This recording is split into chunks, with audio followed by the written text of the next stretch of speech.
After the divorce, my rich wife threw me out without a cent. I went to use the old card my mother had left me, but the banker turned pale and shouted, "Sir, quickly, look at this!" I was in shock when I discovered that the rain hadn't stopped for 3 days.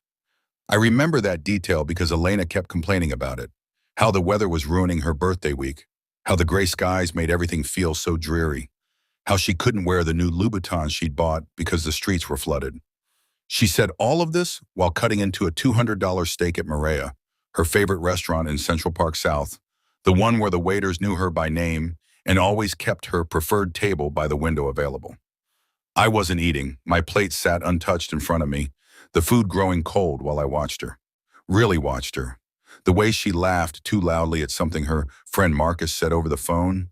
The way she didn't even glance at me when she finally hung up. The way her diamond earrings caught the candlelight. Earrings I'd given her for our 5th anniversary, back when I still believed we were building something together. "You're not eating," she said, finally noticing me. Her voice had that edge to it, the one that always appeared when I wasn't performing my role correctly. "Are you trying to make some kind of statement, David?" I wasn't. I was just tired. Tired of being the husband she paraded around at charity galas while whispering to her friends that I was decent enough considering. Tired of living in her penthouse, sleeping in her bed, wearing clothes purchased with her family's money. Tired of being reminded in 1,000 subtle and not so subtle ways that I was a guest in her life, not a partner. "I'm fine," I said quietly, "just not hungry." She rolled her eyes, actually rolled them, like a teenager annoyed with a sergeant, and went back to her steak. The waiter appeared, asking if everything was satisfactory, and Elena launched into a detailed critique of the wine pairing. Using words I'd learned meant absolutely nothing, except that she enjoyed making service workers scramble. That's when I knew. Sitting there in that overpriced restaurant, watching my wife of 7 years treat a stranger with more attention than she'd given me in months, I knew our marriage was over. Had been over probably for longer than I wanted to admit. The question wasn't whether we'd end, it was when and how much of myself I'd lose in the process. I didn't have to wait long for the answer. We didn't speak in the car ride home. Elena scrolled through Instagram, double-tapping photos of people I'd never met, people from her world, the world of trust funds and summer homes in the Hamptons, of prep schools and country clubs where memberships cost more than most people earned in a year. I'd never quite fit into that world despite 7 years of trying. My mother used to tell me that love didn't care about bank accounts. She'd say it while we sat in our small apartment in Queens, her working double shifts as a nurse while I studied for the scholarship exams that would eventually get me into a decent college. She'd say it while we ate pasta for the 4th night in a row because that's what we could afford. She'd say it with such conviction that I believed her. She was wrong.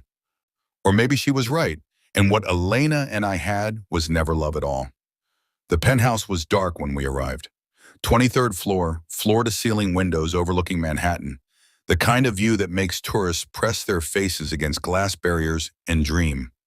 I used to stand at those windows and feel like I'd made it, like the kid from Queens had somehow cracked the code, married the princess, entered the castle. Now I just felt like an imposter waiting to be found out.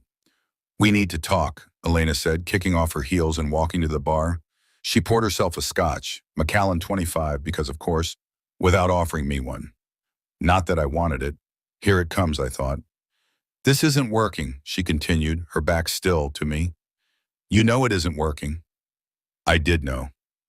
But hearing her say it out loud made something crack open in my chest, something I'd been keeping carefully sealed for months. "What do you want, Elena?" She turned then, and I saw something in her face I'd never seen before. Not anger, not sadness, just a cold clinical assessment, like she was evaluating a bad investment. "A divorce," she said simply. "A clean one, quick, no drama." The word hung in the air between us. Divorce, the end of everything we'd built, or everything I thought we were building while she'd apparently been planning her exit strategy. "Okay," I said, because what else was there to say? Her eyebrows lifted slightly. She'd expected a fight maybe, tears, begging. But I'd learned something in 7 years of marriage to Elena Whitmore. She always got what she wanted. Fighting only prolonged the inevitable and gave her ammunition to use against you later. Okay, she repeated. That's it? What do you want me to say? That I'll fight for a marriage you clearly checked out of months ago? That I'll make this difficult? I won't. If you want a divorce, we'll get a divorce. Something flickered across her face, surprise, maybe, or disappointment that I wasn't giving her the scene she'd rehearsed for. Then it was gone, replaced by that same cool efficiency. Good. My lawyer will send over the papers tomorrow. You can have Harold look them over. Oh, wait. She smiled, and it was not a kind smile. You can't afford Harold, can you? Well, I'm sure there are plenty of adequate attorneys who work for less. There it was. The knife slipped between the ribs so smoothly I almost didn't feel it at first. I'll find someone, I managed. She took a sip of her scotch, studying me over the rim of the glass. You should probably start packing. I'd like you out by the end of the week.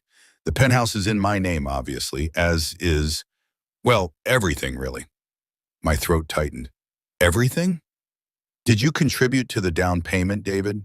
The mortgage? The renovations? Do you pay the maintenance fees? Each question was delivered with surgical precision. No, so yes, everything. I'd known this, of course, somewhere in the back of my mind.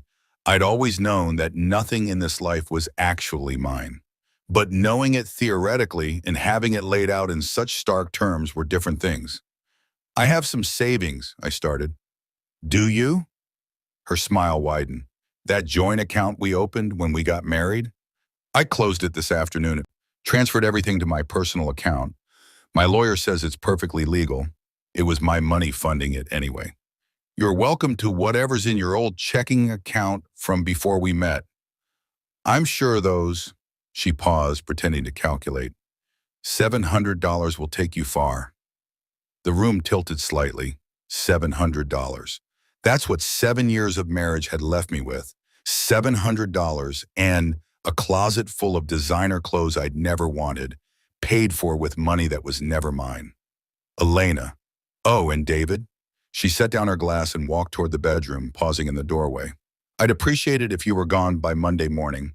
I have someone coming over for brunch, and it would be awkward if you were still here. Someone, not even a name. Just someone. Someone who was probably already sleeping in our bed on the nights I worked late. Someone she'd been planning this escape with, while I'd been naive enough to think we were just going through a rough patch. The bedroom door closed with a soft click. I stood there in the living room for a long time, staring at those windows I'd once loved, at the city spread out below like a glittering promise. From up here, New York looked beautiful, magical, like anything was possible. From where I was standing, it just looked cold. I didn't sleep that night. Couldn't. Instead, I pulled out my old duffel bag, the one from college, worn and patched, shoved in the back of the closet behind garment bags of suits I'd never paid for, and started packing. It was amazing how little was actually mine. The clothes, hers, the watch, a gift from her parents. The laptop, purchased with her credit card. I found myself sorting through 7 years of my life and realizing I could fit what was truly mine into a single bag. Some old books, a few photos of my mother, the Columbia hoodie I'd worn so much in grad school that the letters were cracking, my phone, which I'd insisted on paying for myself, one of the few small rebellions I'd maintained. And there at the bottom of my drawer, buried under socks I'd never worn, my mother's card. I'd forgotten about it, honestly. She'd given it to me a week before she died, pressed it into my hand while she lay in that hospital bed, the cancer having eaten away everything except her determination to see me settled, cared for, safe. Promise me you'll keep this, she'd whispered, her voice thin as paper. Don't use it unless you absolutely have to. But keep it. Promise me, David. I'd promised, even though I didn't understand why. It was just an old bank card, worn smooth at the edges, the numbers barely visible. She'd never had much money. Nurses don't get rich, and a single mother raising a kid in New York even less so. I'd assumed whatever account it connected to held maybe a few $100s, if that. A small emergency fund she'd somehow kept hidden from her own dire emergencies. Now, sitting on the floor of a penthouse I was being evicted from, I turned the card over in my hands. The plastic was warm from being buried in the drawer. The bank's logo faded almost to nothing. Chase, I could just barely make out. An account number. My mother's name embossed in raised letters. Margaret Chen. She'd gone by her maiden name after my father left, kept it even after he died. Years later, as if erasing the name Sullivan from her identity could erase the pain of being abandoned with a 2-year-old and nothing else. I'd taken her name when I turned 18, legally changed it. David Sullivan died with the man who'd created him. David Chen was my mother's son, wholly and completely. Elena had hated that, insisted I should go back to Sullivan for professional reasons. That Chen made me sound too ethnic for the circles we moved in. I'd refused, one of the few times I'd stood firm against her will. My mother had given me everything. I'd be damned if I erased her from my name. I slipped the card into my wallet, though I wasn't sure why. Habit maybe, or sentimentality, or the desperate hope that my mother, somehow, had left me something that could help me survive the next few days until I figured out what came next. The sun was rising by the time I finished packing. Gray light filtered through those expensive windows, washing everything in shades of nothing. I could hear Elena in the bedroom, her alarm going off, the sound of her morning routine beginning, shower, skincare, the ritual of constructing the perfect Elena Whitmore that the world would see. I left before she came out, didn't say goodbye. What was there to say? The streets were still wet from the rain, but it had finally stopped. I walked for hours, my duffel bag over my shoulder, my phone dying slowly in my pocket because I hadn't thought to grab my charger and it had probably been purchased with her money anyway. I'd called my friend Marcus, not her, Marcus, my Marcus, from grad school, and he'd said I could crash on his couch for a few days. Not long, he'd warned. His girlfriend was already annoyed about how small their apartment was. But a few days, enough time to figure out next steps, except there weren't many steps to figure out. I'd been working at Elena's family's investment firm, a cushy position I'd gotten not through merit, but through marriage. That would end with the divorce, obviously. I had no real savings. $700 might cover a week in a shitty motel if I was lucky. My credit cards were all connected to accounts she'd controlled. I didn't have a car. We'd sold mine years ago because it's ridiculous to have 2 cars in Manhattan, David, and mine is nicer anyway. I'd willingly dismantled my own independence piece by piece, thinking I was building a partnership. Thinking love meant merging everything, sharing everything, becoming a unit instead of 2 separate people. I'd been an idiot. By noon, I found myself standing outside a Chase Bank branch in Midtown. I don't know what made me walk in, desperation maybe, or the vague thought that I should at least see if my mother's account had anything in it before I started pawning what little I owned. The branch was nearly empty, just a few people at the ATMs and a banker sitting at one of the desks, scrolling through his phone with the look of someone bored beyond measure on a Saturday morning. I approached the ATM first, slid in my mother's card, waited for it to be rejected, to tell me the account was closed, expired, invalid. Instead, it asked for a PIN. I stood there staring at the screen, trying to remember. Had my mother ever told me? I entered her birthday. Invalid. My birthday. Invalid.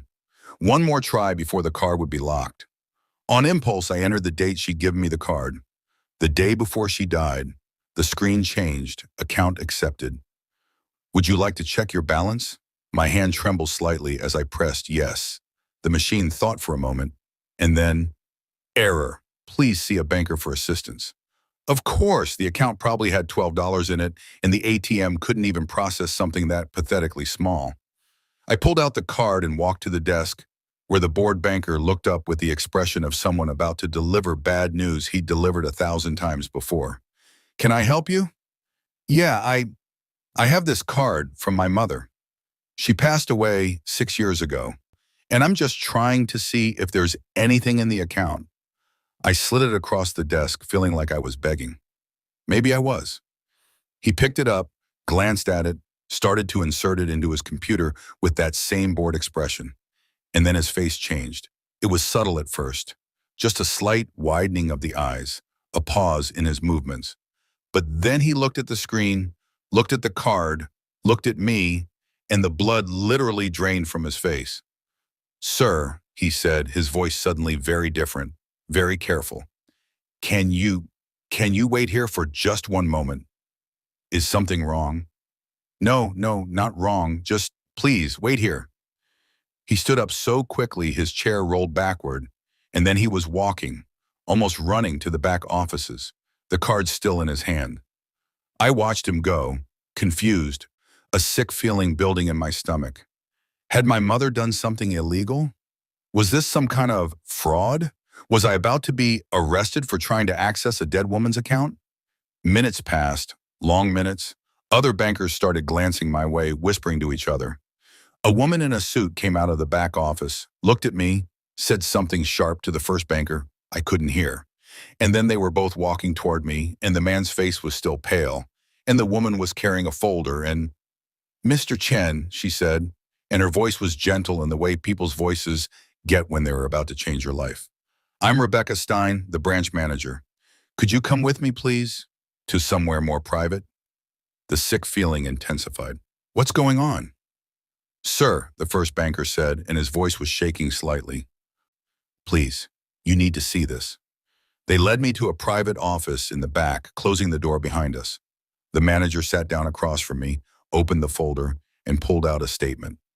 "Mr. Chen, I need to verify your identity first. Can I see your driver's license?" I handed it over with shaking hands. She studied it, compared it to something on her computer screen, nodded. "It's you," she said quietly. "You're really you." "What are you talking about?" She slid the statement across the desk. I looked down at it, at the account number that matched my mother's card, at the name, Margaret Chen, primary account holder, David Chen, beneficiary upon death, and then I saw the balance. I stopped breathing. I had to be reading it wrong, had to be. That many zeros didn't exist in my mother's world. Couldn't exist. It was impossible.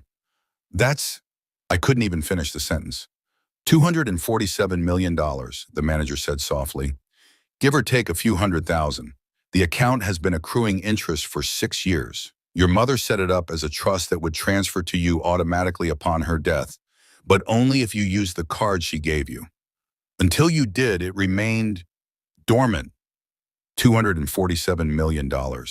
My mother, Margaret Chen, who'd worked double shifts and worried about grocery bills and died in a hospital bed wearing a nightgown I'd bought at Target because it was all I could afford. $247 million. There must be a mistake, I whispered. But Rebecca Stein was shaking her head, pulling out more papers, more documents I couldn't focus on because the number kept swimming in my vision. No mistake, Mr. Chen, though I imagine you have questions about where this came from. Your mother left you something else. She pulled out an envelope, sealed, my name written on it in my mother's careful handwriting. She instructed that this be given to you when you access the account. Along with this, she slid across a business card. Heavy stock, embossed lettering. A law firm in London I'd never heard of. They've been managing your mother's estate. Well, your estate now. There are significant holdings beyond this account. Properties, investments, a trust that's been growing for decades. They'll need to speak with you immediately to begin the transfer process. I couldn't speak, couldn't think, could barely breathe. Mr. Chen, the manager said gently, I know this is shocking, but sir, whoever you thought your mother was, whoever you thought you were, everything just changed. I looked down at the envelope in my hands, at my mother's handwriting, at the card with the London law firm's information, and I thought about Elena in her penthouse, celebrating my departure with someone whose name she couldn't even be bothered to mention. Everything just changed. I sat in that office for 20 minutes before I could move. The envelope felt impossibly heavy in my hands. Just paper, just ink, but weighted with 6 years of questions I hadn't known to ask. Around me, the bank hummed with its usual Saturday rhythm, ATMs beeping, people shuffling papers, the soft murmur of transactions that meant everything and nothing to the people conducting them. But in this small room with its generic corporate art and its desk that had probably witnessed 1,000 financial revelations, My entire reality was fragmenting like a mirror-struck dead center. $247 million. I kept trying to make the number feel real, to connect it to the woman who'd raised me in a three-room apartment where we could hear the neighbors arguing through walls thin as wishes. The woman who'd clipped coupons religiously, who'd made a game out of seeing how cheaply we could eat each week, who'd cried, actually cried, when I got that full scholarship to Columbia because she'd been saving every penny she could spare, and now she could finally stop working herself to death. Except she hadn't stopped, had she? She'd kept working those double shifts right up until the cancer made it impossible, kept living in that same apartment, kept pretending we were barely scraping by while $247 million sat in an account I didn't know existed. Why? My hands shook as I opened the envelope. The letter inside was written on the same cheap notepad paper she'd always used, the kind you buy in bulk from the dollar store. Even now, even revealing whatever she was about to reveal, she'd stayed true to character. My mother, who'd apparently been sitting on a fortune that would make Elena's trust fund wealth look like pocket change, had written this final confession on paper that cost pennies. The handwriting was shaky. She'd been so sick by then, could barely hold a pen, but still recognizable. Still hers. My dearest David, if you're reading this, it means I'm gone. It means you finally used the card I gave you, which means you've hit rock bottom, or close enough that you've remembered your mother's last gift. I'm sorry it had to be this way. I'm sorry for so many things. I lied to you your entire life. Not about loving you, never about that, but about everything else, about who I was, about who your father was, about why we lived the way we lived when we never had to. Your father wasn't Thomas Sullivan, the accountant who abandoned us when you were 2. That man existed, yes, and he did leave, but he wasn't your father. I let you believe it because it was easier than the truth, because the truth would have destroyed the childhood I wanted to give you. A normal childhood, one where you weren't defined by money or legacy or the weight of a name that would have consumed you. I stopped reading, my vision blurring. The walls of the office seemed to be closing in, the air growing thick and hard to breathe. Not my father, Thomas Sullivan, whose name I'd eventually rejected, whose abandonment had shaped so much of who I became, whose absence had taught me what kind of man I didn't want to be. He wasn't even real. Not in the way that mattered. I forced myself to keep reading. Your real father was Richard Chen, not Chen by marriage. That was my maiden name, yes, but it was also his family name. We were distantly related, third cousins, which is how we met at a family reunion when I was 23. He was 15 years older than me, already wealthy beyond imagination, already married to a woman his parents had chosen for him, already trapped in a life he never wanted. We fell in love anyway. It was stupid and reckless and wrong, and it was the most real thing I'd ever felt. He couldn't leave his wife, not without destroying his family's business empire, not without losing access to the children he already had, not without causing a scandal that would have ruined dozens of lives. So we existed in the margins, in stolen moments, in a secret that grew heavier with every passing year. And then I got pregnant with you. Richard wanted to leave his wife, then was ready to burn it all down. But I wouldn't let him. I'd seen what that life did to people, David. The money, the power, the way it twisted everything it touched, made people into symbols instead of human beings. I didn't want that for you. I didn't want you raised in that world, suffocated by expectations and duty and the constant weight of wealth you'd never asked for. So I left, took the name Sullivan from a man who'd briefly meant something to me, created a fiction about abandonment, and raised you as if we were poor, as if we were struggling, as if we were normal. But Richard made me promise, made me swear that I would keep the money safe for you, that when you were old enough, strong enough, when you'd become whoever you were going to become without the wealth defining you, you'd have access to everything. Not just his fortune, but the truth. My hands were shaking so badly now I could barely hold the paper. He died when you were 7. Heart attack. I went to his funeral and stood in the back, anonymous, watching his legitimate family grieve. His wife never knew about us. His other children, your half-siblings, never knew about you.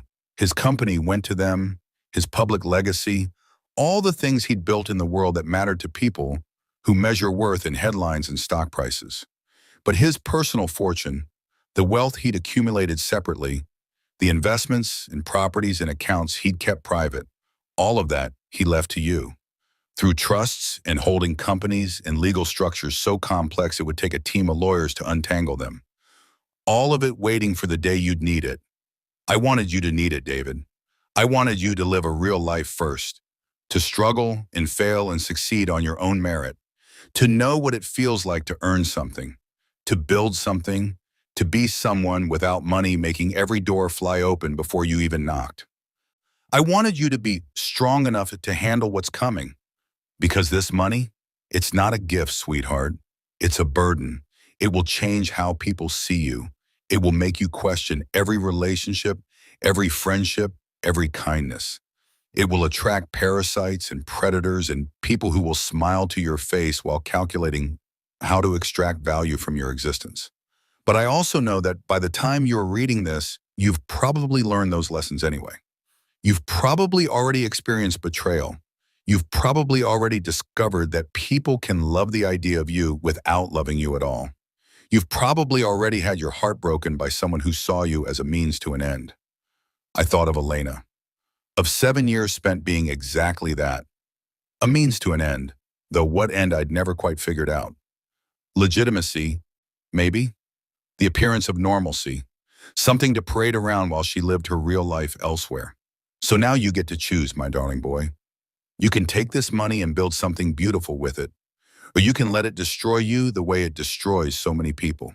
You can use it to become the man I raised you to be, amplified, or you can let it turn you into someone I wouldn't recognize. The lawyers in London have all the details: property in 8 countries, investment portfolios that span industries I don't even understand, a trust that's been growing since before you were born. You're not just wealthy, David. You're dynasty-level wealthy. You're change-the-world wealthy if you want to be. I'm sorry I lied. I'm sorry I'm not there to guide you through this. I'm sorry for all the nights we ate pasta and you went to bed thinking we couldn't afford better. When the truth was, I could have bought the entire building we lived in without blinking. But I'm not sorry for giving you a real childhood.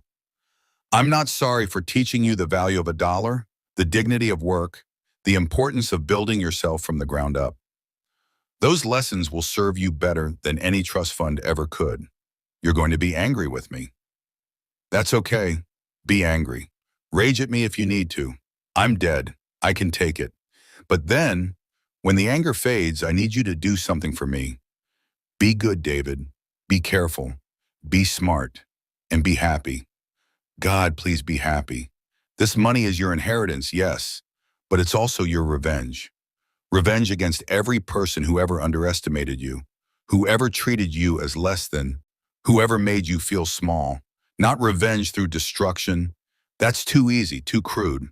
Revenge through success, through thriving, through building a life so magnificent that everyone who doubted you has to witness it. You don't owe anyone anything anymore, sweetheart. Not explanations, not apologies, not your presence in their lives. You're free. Use that freedom well. All my love, always and forever, Mom. P.S. There's a safety deposit box at the London office. In it, you'll find photos of your father, of us together, of the life we had in secret.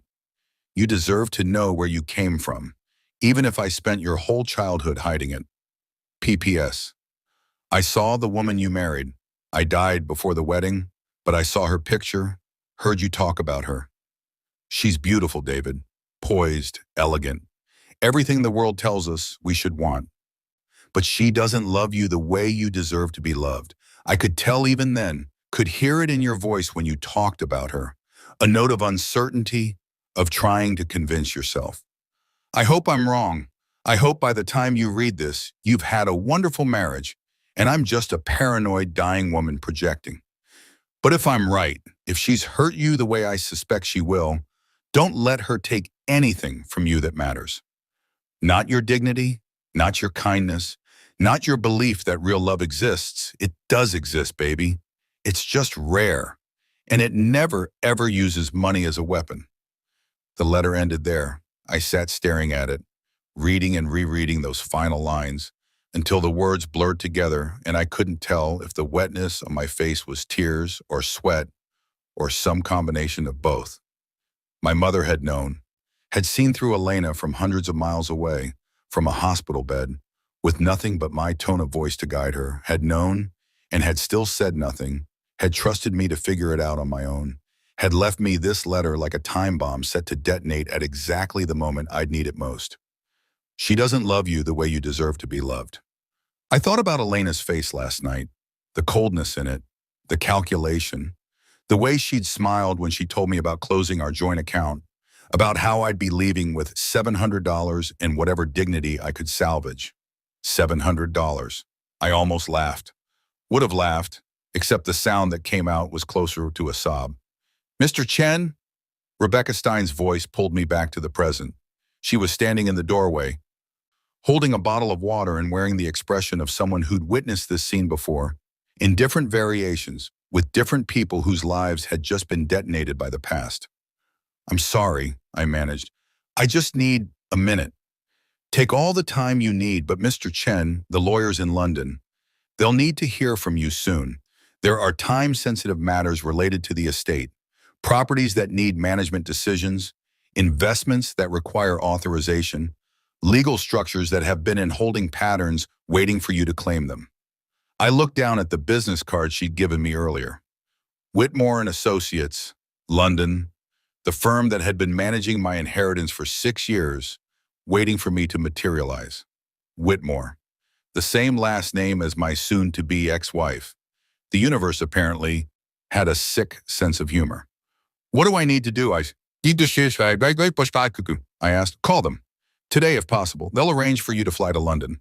First class, all expenses covered from your account. There's a team waiting to brief you on everything. The full extent of your holdings, the legal structures in place, the various entities your father created. She paused, choosing her words carefully. It's complicated, Mr. Chen. Dynasty-level wealth is always complicated. Dynasty-level wealth? The same phrase my mother had used. I thought about the penthouse I'd been evicted from, the one Elena was so proud of, the 23rd floor apartment that had seemed like the pinnacle of success. Thought about her family's wealth, old money from banking and real estate, the kind of fortune that bought influence and memberships and the right to look down on people like me. Dynasty-level wealth made that look like a rounding error. There's one more thing, Rebecca said quietly. She pulled out another folder, this one thicker. Your mother left very specific instructions about privacy. She set up multiple layers of protection to ensure that when you claimed the inheritance, you could do so anonymously. Shell corporations, trusts, legal barriers between your name and the money. If you want, and I strongly recommend you do, you can keep this completely private. No one needs to know who you are or what you have, not until you are ready to reveal it. Why would she do that? Rebecca smiled sadly. Because she was protecting you, Mr. Chen. From exactly the kind of people who'd come out of the woodwork if they knew. The distant relatives suddenly remembering family bonds. The investment opportunities that are too good to pass up. The charitable causes that desperately need your support. The romantic interests who find you fascinating for reasons they can't quite articulate. The romantic interests who'd throw you out with $700 and a smirk if they thought you were poor, but who'd cling like drowning swimmers if they knew the truth. So what do? You go to London, you learn about your inheritance, you make decisions about how you want to move forward, and in the meantime, she glanced toward the door, then back at me. In the meantime, you live your life as if nothing has changed. You don't tell anyone. You don't show any signs of sudden wealth.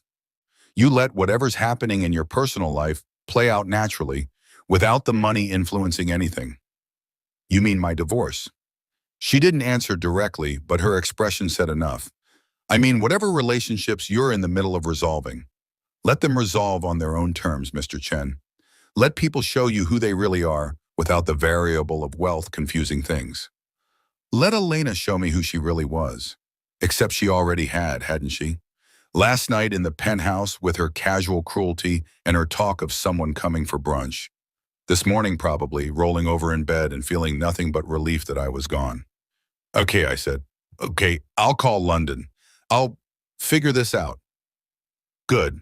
Rebecca stood, then paused. Mr. Chen, for what it's worth, your mother sounds like she was an extraordinary woman. She was. She'd been a nurse who worked herself to exhaustion while sitting on a fortune. She'd raised me to value things that mattered: kindness, education, work ethic, integrity, instead of things that impress people. She died in a hospital bed wearing a Target nightgown while holding the keys to a kingdom she never told me existed. She'd lied to me my entire life, and somehow it was the most loving thing she could have done. I left the bank in a daze.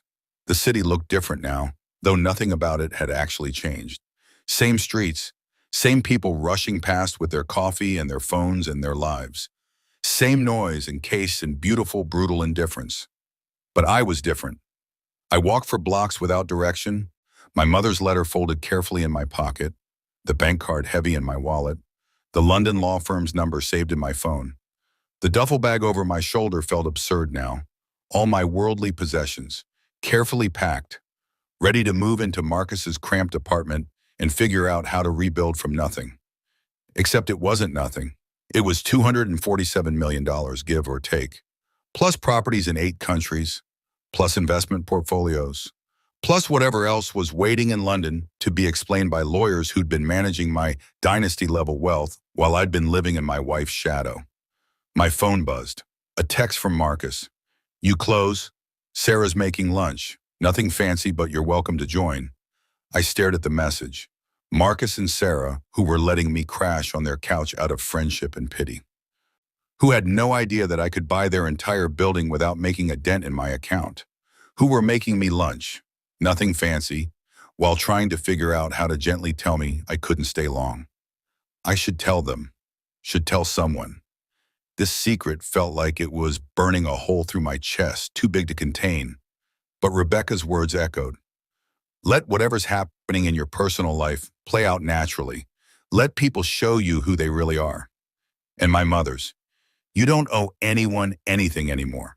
Not explanations, not apologies, not your presence in their lives.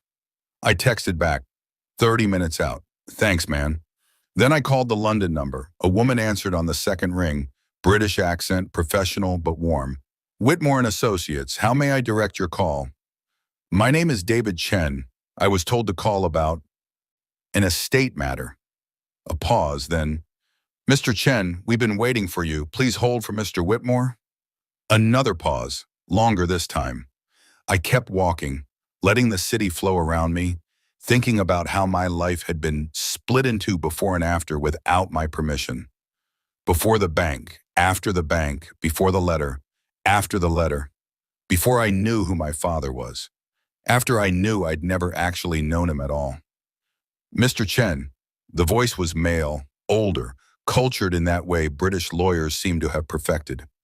Alexander Whitmore, I had the privilege of knowing your father and the honor of serving as executor for your mother's wishes. I cannot tell you how pleased we are that you finally accessed the account. We were beginning to worry. Worried I'd never use it. Worried about what that would mean for you, yes. Your mother was very specific. You were to receive nothing until you needed it. The fact that you needed it concerns me. I thought about Elena, about the penthouse, about $700 in a smirk. I'm fine, I lied. Forgive me, Mr. Chen, but I've been managing family fortunes for 40 years. No one accesses an emergency inheritance when they're fine. However, that's neither here nor there. What matters now is bringing you up to speed on your holdings and ensuring proper transfer of authority. How soon can you fly to London? I don't know. I need to. To what? I had nowhere to go, no job to request time off from, no obligations tying me anywhere. The divorce papers would come whether I was in New York or London. Elena didn't want me at the penthouse. Marcus's couch was a temporary solution at best. I had nothing keeping me here except momentum, the weight of routine, the illusion that my life still existed in the shape I'd built it.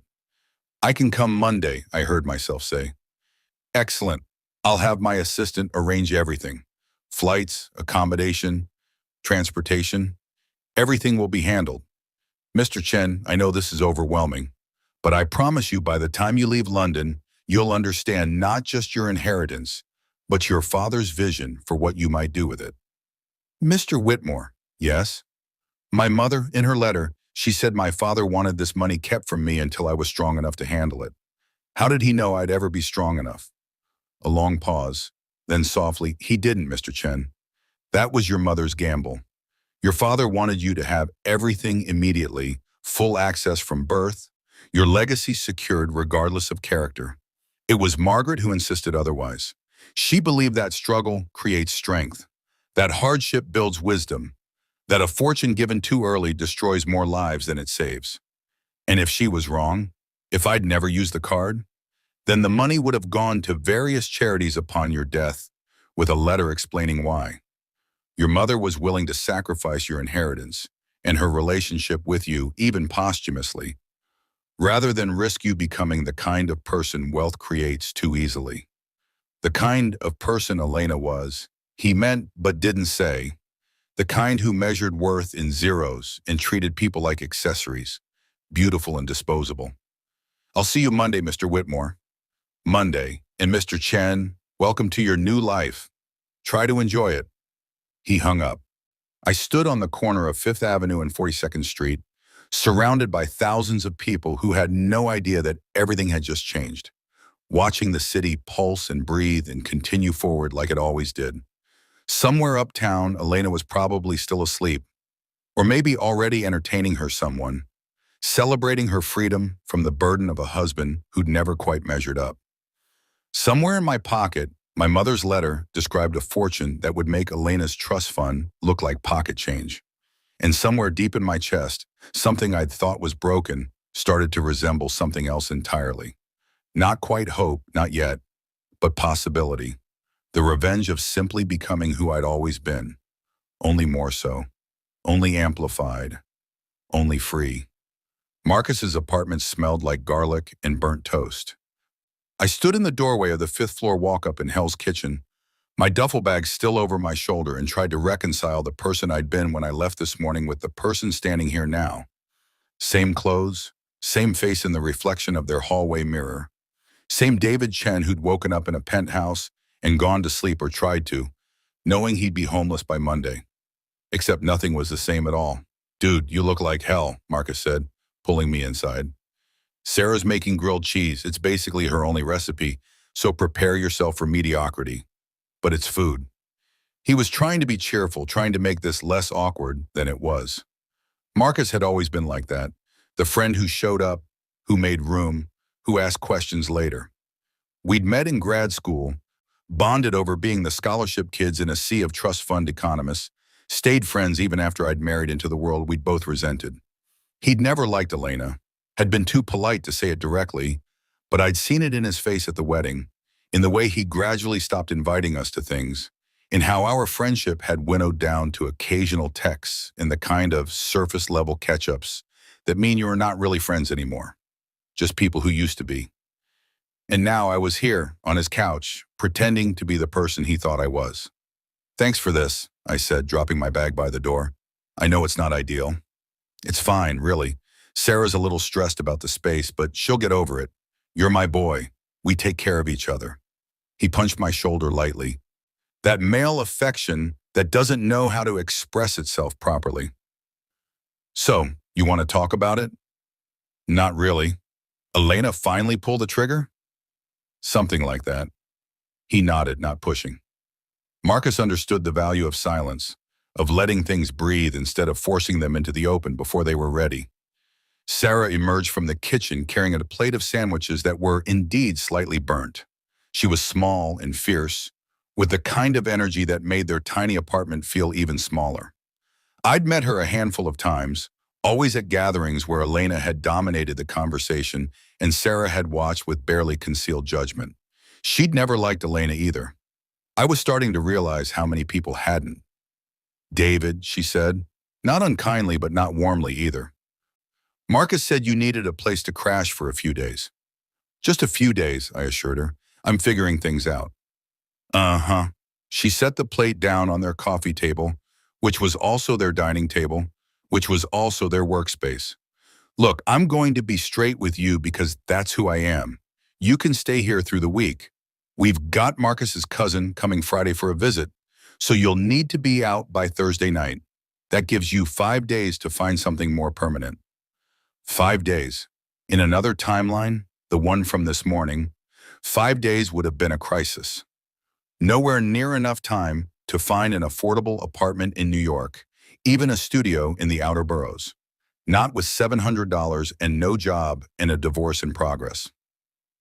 In this timeline, I could buy this building before Thursday. Could buy the whole block. Could solve every one of their problems with a phone call. The thought made me feel sick and powerful in equal measure. 5 days works, I said. Thank you, both of you. We ate the sandwiches, which were exactly as mediocre as advertised. Marcus talked about his something in data analysis for a marketing firm, the kind of work we'd both sworn we'd never do back when we thought we'd change the world through economic policy.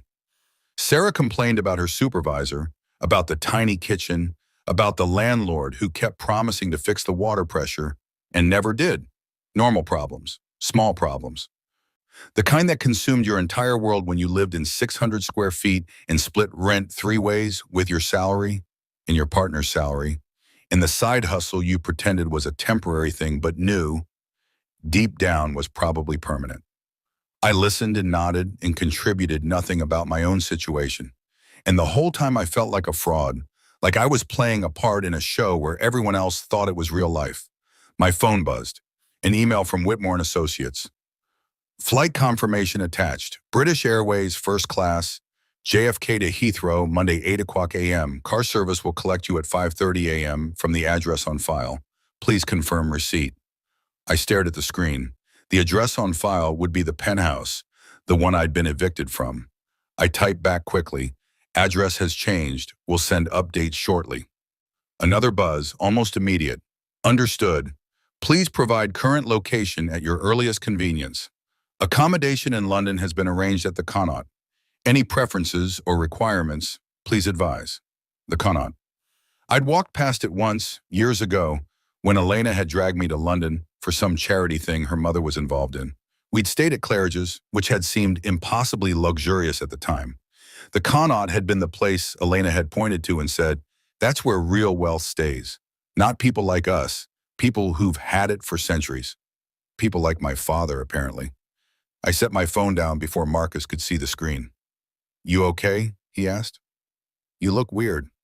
Just tired. Long day. Yeah, I bet. Divorce shit is exhausting.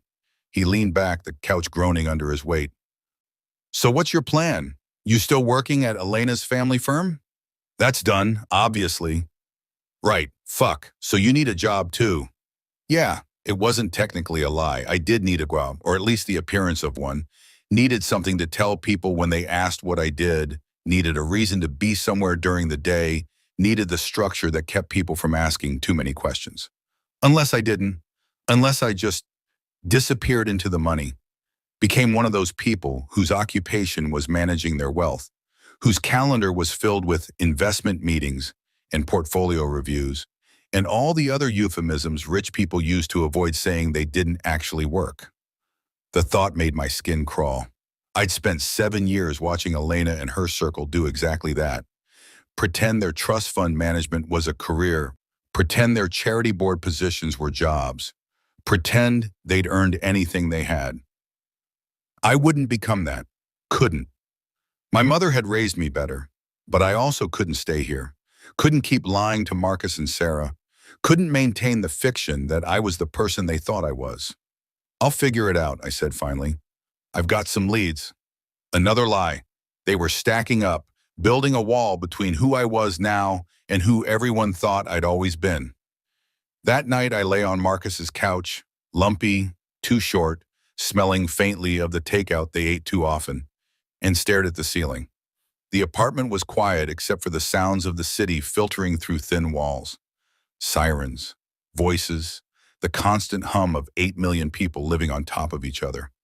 In the bedroom, I could hear Marcus and Sarah's muffled conversation, something about bills and whether they could afford to order in tomorrow or if they should finally learn to cook something besides grilled cheese. I pulled out my phone and opened my banking app, the one I used to check my personal account this morning, and confirm Elena's claim that I had $700 to my name. Then I added the new account, the one from my mother, the one the banker had helped me link before I'd left in a daze. The balance loaded slowly as if the app itself couldn't believe what it was seeing. 247, $384,629.43. I watched the number, waiting for it to change, to reveal itself as a glitch, or a mistake, or a hallucination brought on by stress. But it just sat there, solid and real and impossible. More money than I could spend in 10 lifetimes, even if I tried. I thought about Marcus in the next room, worried about whether they could afford Thai food. I thought about the water pressure that didn't work, the landlord who didn't care, the cousin coming Friday who would displace me because they literally didn't have room for both. I thought about how easy it would be to fix all of this. One phone call, one transfer, problem solved, friendship secured, gratitude eternal. But Rebecca Stein's warning echoed, let people show you who they really are without the variable of wealth confusing things. And my mother's, it will make you question every relationship, every friendship, every kindness. Marcus was my friend, had been my friend through grad school, through the early days with Elena, when I'd still been naive enough to think love conquered all, through the slow dissolution of our regular hangouts as my wife had gradually isolated me from everyone who remembered who I'd been before. He was helping me now because that's what friends did. Not because of what I had, but because of who he thought I was. If I told him, if I fixed his problems with my newfound fortune, I'd never know for sure. Never know if he'd have stayed my friend without it. Never know if the help was genuine or strategic. Never know if our relationship was real or just another transaction in a world that ran on them. I closed the banking app and opened my email instead. The message from Elena's lawyer had arrived while I'd been walking to Marcus's place. I'd seen the notification and ignored it, not ready to face whatever legal dissolution of our marriage looked like in stark black and white. Now lying in the dark, I forced myself to read it. Mr. Chen, please find attached the dissolution of marriage agreement for your review. As discussed with my client, this is intended to be a straightforward separation with minimal conflict. Key terms. All property acquired during the marriage remains with Mrs. Whitmore, including the primary residence, vacation properties, and jointly titled vehicles. All joint financial accounts have been closed, with assets returned to their original sources. Mrs. Whitmore. No alimony or spousal support in either direction.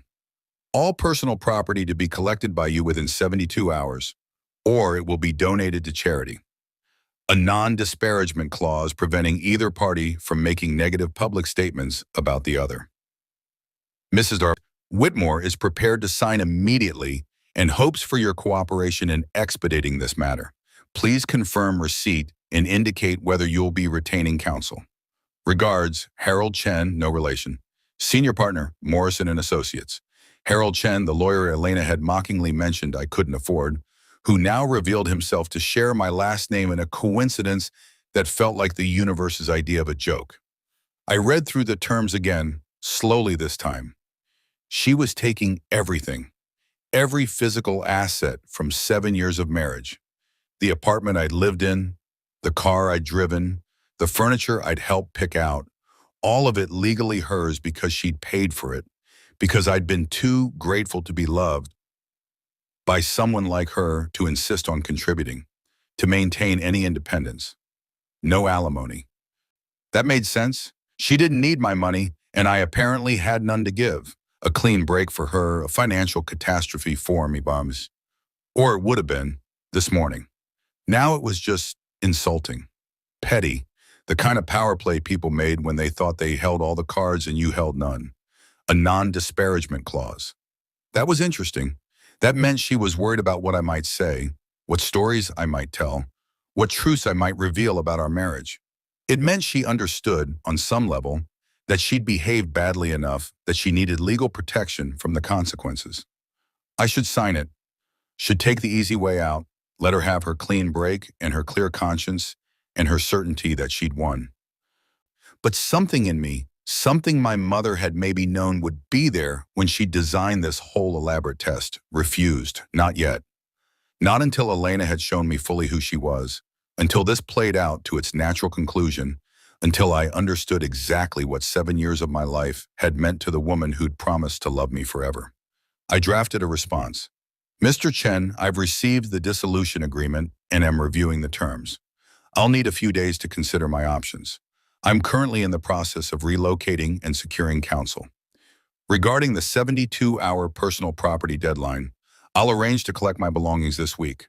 Please inform Mrs. Whitmore that I'll be in touch to schedule a time. I'll respond to the broader agreement by end of week.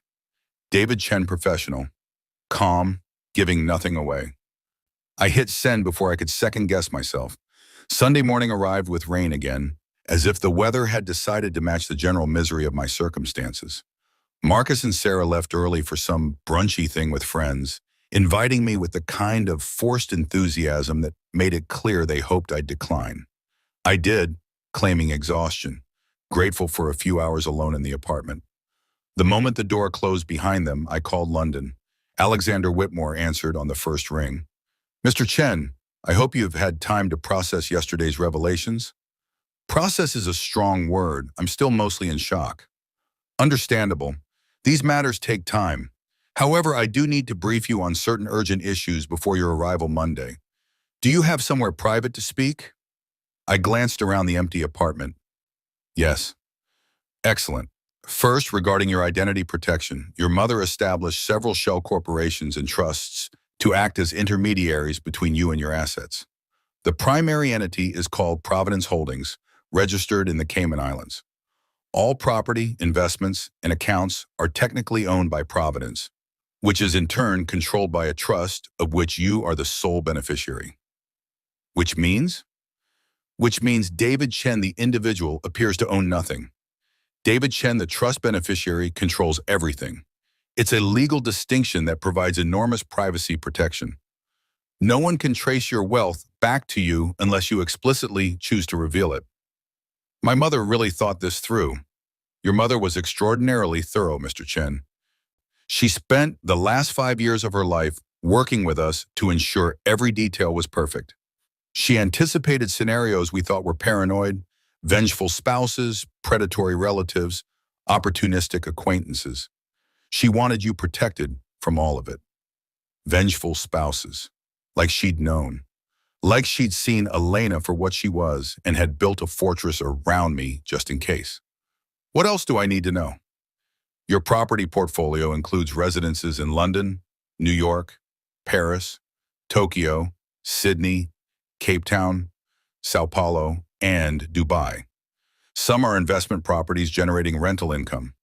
Others are personal residence, maintained but unoccupied, waiting for you.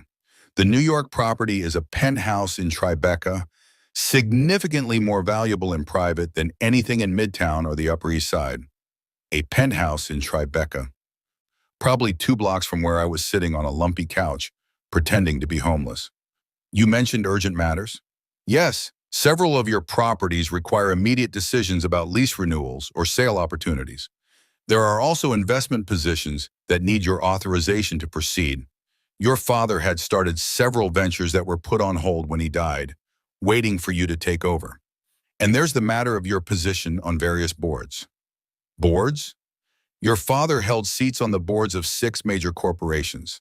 Upon his death, those positions were held in trust to be transferred to you when you claimed your inheritance.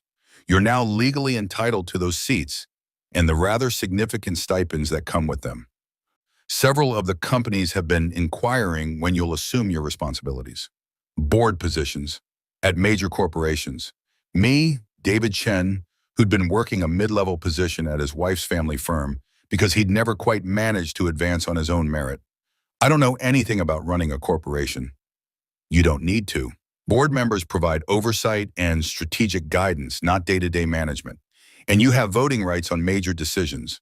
It's quite lucrative and requires relatively little time. A few meetings per quarter, some reading of reports. Many board members treat it as semi-retirement. How significant are the stipends? averaging 2 to 3 million per year per board seat, plus stock options. I did the math, 12 to 18 million per year just for showing up to meetings. That was more than Elena's entire trust fund generated annually. Mr. Chen, are you still there? Yeah, sorry, this is just a lot.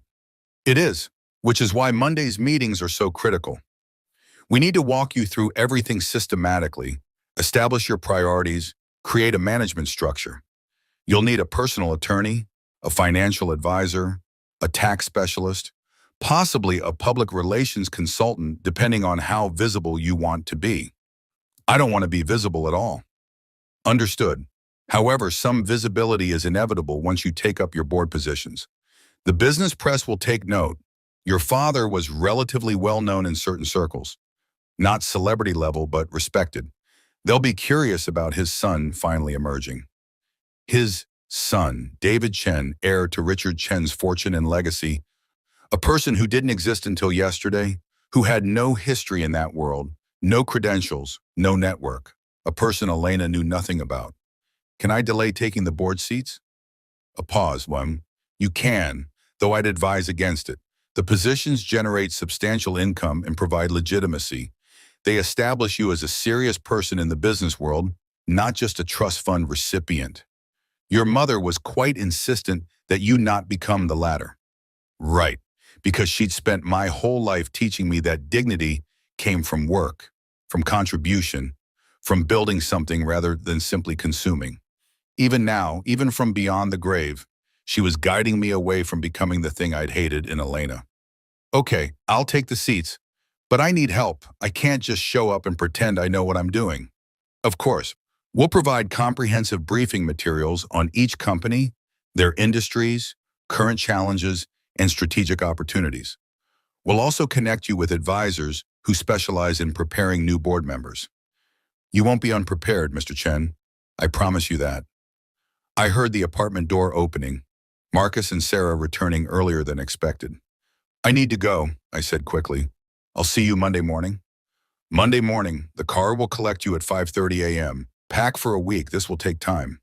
He hung up. I shoved my phone in my pocket just as Marcus walked in, looking annoyed. Brunch place had an hour wait, he explained.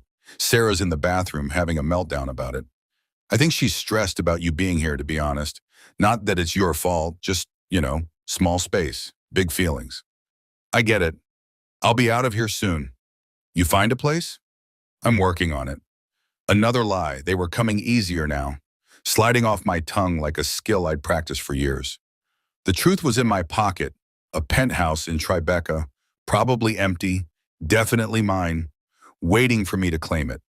A life in London for the week, first-class flights and five-star hotels and lawyers who said Mr. Chen like it meant something. A fortune that would solve every problem Marcus and Sarah had, that would make this awkward housing situation disappear, that would prove I was still the friend who showed up, who helped, who cared. But I couldn't tell them. Not yet. Not until this thing with Elena played out. Not until I understood what my life looked like on the other side of this transformation. Not until I knew for certain who I could trust and who was just performing friendship while calculating their angle. So I sat on the lumpy couch and let Marcus complain about brunch wait times and pretended my biggest problem was finding an apartment I could afford with a job I didn't have. And somewhere in the back of my mind, I heard my mother's voice. This is the burden, David. Not the money itself, but the secret. The knowing that you could fix everything but choosing not to, because fixing it would ruin the only thing you were trying to save, the truth about who people really are. She'd been right about so much. I was starting to suspect she'd been right about this too. Monday morning came too early and too loud.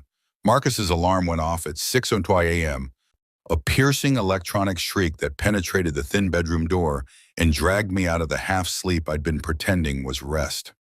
I heard him stumble to the bathroom, heard Sarah groan something unintelligible, heard the shower start and the pipes groan in protest, that water pressure problem they'd been complaining about. I lay on the couch and stared at the ceiling, calculating. My flight to London left at 8:00 a.m. The car service would have arrived at 5:30 a.m. to collect me from an address I'd never updated, probably sitting outside the penthouse right now with a driver checking his watch and wondering where I was. I'd need to text them, reroute to Marcus's address, explain the delay. Except I couldn't do that without Marcus asking questions. Couldn't have a black car service pull up to this building. Couldn't disappear for a week to London without explaining where I was going or how I was affording it. Couldn't maintain the fiction that I was a broke, jobless divorcee while simultaneously living like someone who just inherited a fortune. Because that's exactly what I was. I pulled out my phone and typed quickly to the number Whitmore and Associates had given me. Need to reschedule flight. Can we push to Tuesday morning? Same time? Something came up that needs handling today. The response came within seconds. Of course, Mr. Chen. I'll rearrange everything. Car service will collect you tomorrow at 5:30 a.m. Please confirm address. I sent Marcus's address, then added, discreet vehicle please, residential area, understood. Crisis averted, temporarily. But that still left the larger problem. I couldn't just vanish to London without Marcus asking questions, and I couldn't answer those questions without either lying more elaborately or revealing the truth I wasn't ready to reveal. The bathroom door opened, releasing a cloud of steam and Marcus in a towel. You're up early, he observed. Couldn't sleep. Yeah, that couch is brutal. Sorry, man. He disappeared into the bedroom to dress, calling back. You got plans today? Job hunting? Here was my opening. Actually, yeah. Got some leads to follow up on.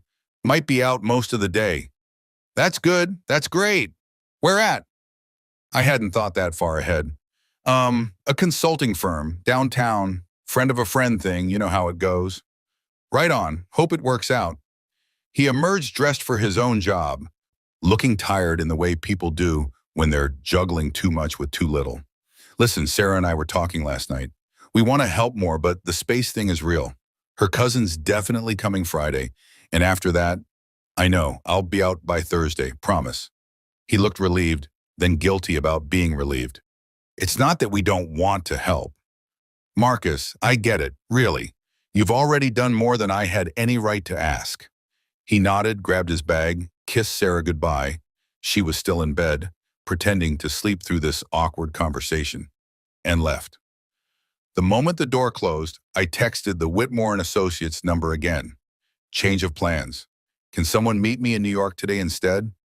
Need to access the Tribeca property and handle some personal matters before flying to London. The reply came fast. I'll have someone there by noon. The property manager can meet you at the building. Do you need anything prepared? Furnishings, provisions, etc. I looked around Marcus's apartment, the peeling paint, the cramped space, the couch that had destroyed my back. Yes, make it livable. I may need to stay there this week. Understood. I'll coordinate with the property management team. They'll have everything ready just like that. Money made things happen, made problems dissolve, made the impossible become a simple matter of coordination and cost. I understood suddenly why people got addicted to this. Why Elena moved through the world expecting every inconvenience to evaporate, every desire to be instantly gratified. When you had enough money, reality itself became negotiable. The thought made me uncomfortable in ways I couldn't quite articulate. But first I had to deal with the penthouse. Elena's penthouse. The one where 7 years of my life still sat in a closet, waiting to be collected within the 72-hour deadline her lawyer had imposed. I texted her at 9:00 a.m. Need to collect my things today. Will noon work? No response. I tried again at 9:30. Elena, the lawyer gave me 72 hours. I'm respecting your space, but I need access, please. Still nothing. At 10 a.m., her lawyer responded instead. Mrs. Whitmore will not be present. Building concierge has been notified to provide access. Please complete your collection by 2:00 p.m. Not even the courtesy of a direct response. Just her lawyer maintaining the buffer, keeping everything clinical and distant. Fine. I packed my duffel bag, still mostly empty since I'd barely unpacked at Marcus's, and headed uptown. The subway was crowded with Monday morning energy, people pressed together in that particularly New York way of being physically intimate with strangers while maintaining absolute psychological distance. I used to hate the subway. Elena had insisted we take cars everywhere. Ubers when she was feeling casual. Her driver when she wanted to feel important. She'd made fun of people who took public transportation, called it unnecessarily democratic, like rubbing shoulders with regular New Yorkers was beneath her. Now, standing in a car packed with delivery workers and students and office drones, I felt more real than I had in years. These were people who worked for what they had, who counted dollars, who understood that time was money because they sold their time in hourly increments. These were people my mother had wanted me to understand, to be in the ways that mattered. The penthouse building looked exactly the same as it had Saturday night, imposing, expensive, dripping with the kind of luxury that whispered rather than shouted. The doorman I'd said good morning to 1,000 times looked through me like I was already a ghost. "I'm here to collect some belongings," I told him. "From 23B, the lawyer should have—" "Yes, sir. Mrs. Whitmore's attorney called. You have until 2 p.m. He handed me a temporary access key. "Please return this to the desk when you're finished." Mrs. Whitmore. Not Elena, not even your wife. The divorce wasn't final, wouldn't be for weeks, but in the doorman's eyes, I was already erased, already nobody. I took the elevator to the 23rd floor, my hands shaking slightly as the numbers climbed. The hallway was silent. It always was, insulated by money and architecture from the chaos of the city below. The key worked. The door swung open. The apartment had been cleaned. Professionally, thoroughly, like they were erasing evidence of a crime. The surfaces gleamed. The air smelled of expensive lemon polish and something floral. Fresh flowers sat in the vase by the window. White orchids, Elena's favorite. Definitely not there Saturday night. She'd already moved on. Already begun the process of erasing me from this space, from her life, from her story. I walked through rooms I'd lived in for 7 years and felt like a stranger. The furniture was the same, but it looked different somehow, more like a magazine spread than a home. Had it always been like this, or had I just stopped noticing at some point, stopped seeing the carefully curated perfection that left no room for actual living? The bedroom was where it hit me hardest. Our bed, her bed, I had to remind myself, was perfectly made. New sheets, I noticed. White instead of the blue ones we'd had. The photos that had sat on the nightstand were gone. My nightstand was completely empty, cleared of the books and glasses and random accumulated debris of shared sleeping space. On my pillow sat an envelope. I recognized Elena's handwriting on the front. David. My hands shook as I opened it. "David, I'm not good at confrontation, so I'm doing this in writing. Cowardly, I know, but honest at least. Our marriage is over, has been over for a long time. If I'm being truthful with myself, we both know it. We've been performing for months, maybe years, going through motions, pretending we're something we're not. I don't hate you. I want you to know that. You're a good person, kind, smart, everything my mother said I should want in a husband. But good isn't enough. Kind isn't enough. I need more than nice dinners and comfortable silences in someone who fits the picture. I need someone who excites me, who challenges me, who makes me feel alive instead of just settled. You deserve that too, even if you don't realize it yet. You deserve someone who loves you for who you are, not who they're trying to make you into. I tried to make you into someone you're not, someone comfortable in my world, someone who could keep up with my friends, someone who wanted the life I wanted. It wasn't fair to either of us. The prenup was always about protecting my family's assets, not about not trusting you. But I'm not going to pretend it doesn't make this easier. You get a clean break. I get on a clean break. No alimony, no fights about money, no dragging this out in court while lawyers get rich and we both get bitter. Take your things. Take whatever matters to you. The rest is just stuff, and I have plenty of stuff. I'm sorry it ended this way. I'm sorry I wasted 7 years of your life. I'm sorry I couldn't be who you needed, and that you couldn't be who I needed.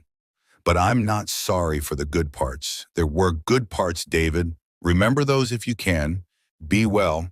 I read it twice, then a third time. It was honest. I had to give her that. Brutally, casually honest in the way people can be when they're already emotionally checked out and just want permission to stop pretending. She didn't hate me. She just didn't love me, didn't want me, didn't find me exciting or challenging or alive enough. I was too kind, too good, too comfortable. And the prenup that had protected her family's assets, the one I'd signed without really reading because I'd been too in love to imagine needing protection from the person I was marrying, made everything easy, made me disposable without complication. Take your things. I looked around the bedroom at the life we'd built, the closet full of clothes she'd bought me, the watch she'd given me, the cufflinks from various anniversaries and birthdays, the leather toiletry bag, the expensive shoes, the suits tailored to fit me perfectly. All of it purchased with her money, all of it chosen by her for her version of who she wanted me to be. None of it mine in any real sense. I pulled my old duffel bag off my shoulder and started packing what actually belonged to me. The Columbia hoodie I'd hidden in the back of the closet, a few t-shirts I'd bought myself, some jeans, my old running shoes worn through at the heels, the photo of my mother I'd kept on my dresser until Elena had suggested it was too depressing for the bedroom and I'd moved it to a drawer. The watch could stay, the suits could stay. All the expensive performance costumes she'd dressed me in could stay. I took my mother's photo, my old books, Piketty and Stiglitz and Sen, the economists who'd shaped my understanding of inequality before I'd married into the 1%.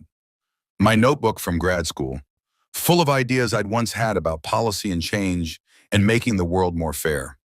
When I was done, my duffel was half full. 7 years of marriage fit in half a duffel bag. I walked through the apartment one more time, saying goodbye to nothing in particular. The kitchen where we'd barely cooked.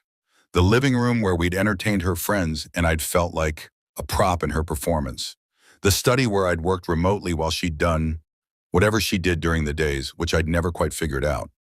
And then I saw it, on the coffee table, partially hidden under a fashion magazine. Another phone. Not Elena's primary phone. She was surgically attached to that one. A second phone, the kind people have when they're conducting business they don't want traced, or conversations they don't want discovered. I picked it up. It was unlocked. She'd either forgotten to secure it or hadn't expected me to find it. The messages loaded, my stomach turned. Marcus, not my Marcus, her Marcus, Saturday, 11:43 p.m. He's gone. Finally, I thought he'd make it more difficult. Elena, Saturday, 11:45 p.m. He was always easy to handle, too grateful to put up a fight. Marcus, Saturday, 11:47 p.m. When can I come over? Elena, Saturday, 11:48 p.m. Now, I sent the staff away. Bring champagne, we're celebrating. I scrolled up. Weeks of messages, months maybe, planning the divorce, strategizing how to minimize what I could take, laughing about how I'd been completely clueless, that she'd been seeing someone else. And then, from 3 months ago, Marcus, are you sure about the joint account thing? Seems harsh. Elena, he never contributed to it anyway. It's my money. He's just been living off me like a leech for 7 years. I'm taking back what's mine. Marcus, I guess. Still feels cold. Elena, that's business, baby. Emotions are for people who can't afford lawyers. I took a photo of the screen, then another, and another. Every message that showed premeditation, showed the affair, showed exactly who Elena Whitmore really was when she thought no one was watching. The non-disparagement clause in the divorce agreement suddenly made a lot more sense. I put the phone back exactly where I'd found it, returned to the bedroom, grabbed my half-full duffel bag, and walked out. At the door, I paused, looked back at the penthouse one last time, the gleaming surfaces, the perfect furniture, the white orchids that had replaced me so seamlessly. Good riddance, I thought, and I meant it. The Tribeca property was everything the uptown penthouse wasn't. The building was understated, converted factory, red brick, the kind of place that whispered wealth instead of screaming it. The lobby was industrial chic, all exposed beams and polished concrete, with a single desk where a woman in her 40s sat reading a tablet. Mr. Chen, she said, standing as I approached. Not a question. She'd been expecting me. I'm Patricia Walsh, the building manager. Welcome home. Home. The word felt strange. Thank you. Mr. Whitmore's team called this morning. We've had the unit fully prepared, linens, provisions, everything you should need for an extended stay. There's also a welcome packet with building information, local service, and contact numbers for anything you might require. She handed me a key card and what looked like a tablet. The unit is fully smart, climate, lighting, security, everything controlled through the app. I've programmed your preferences based on what the London office provided. What preferences? They don't know. From your mother's notes, Mr. Chen. She was very thorough. Of course she was. Even dead, my mother was taking care of me. We took the elevator to the top floor. The penthouse, naturally, because apparently I was a penthouse person now, whether I liked it or not. The doors opened directly into the apartment. I stepped inside and stopped breathing. Floor-to-ceiling windows overlooked the Hudson River. The space was open concept, but warm somehow. Exposed brick walls, hardwood floors, furniture that looked comfortable instead of just expensive. There were bookshelves, actually full of books. Art on the walls that looked like someone had chosen it for beauty rather than investment value. It looked like a home. Your mother designed it, Patricia said softly. Years ago when she bought the property. She said it should feel like you, who you really were, not who you might pretend to be. My throat tightened. She never lived here? No, she visited a few times during construction to oversee the details, but she never stayed. She said it wasn't for her. It was for you, for when you needed it. I walked through the space in a daze. The kitchen had a coffee maker, my preferred brand, the one Elena had made fun of as pedestrian. The bathroom had the same cheap shampoo I'd used in college, the kind I'd stopped buying when Elena had stocked our bathroom with $100 bottles of product I couldn't pronounce. In the bedroom, on the nightstand, sat a framed photo I'd never seen before. My mother and a man I didn't recognize, younger versions of themselves laughing at something beyond the camera's view. They were standing in front of what looked like a Chinese restaurant, his arm around her shoulders, her hand on his chest. Richard Chen, my father, the man I'd never met, never known existed until 3 days ago. He looked happy. They both did. I picked up the frame, studying their faces. He had my eyes, or I had his, I supposed. My mother's smile was different in this photo than any smile I'd seen in person. Unguarded, genuine, lit from within by something that had nothing to do with putting on a brave face for her son.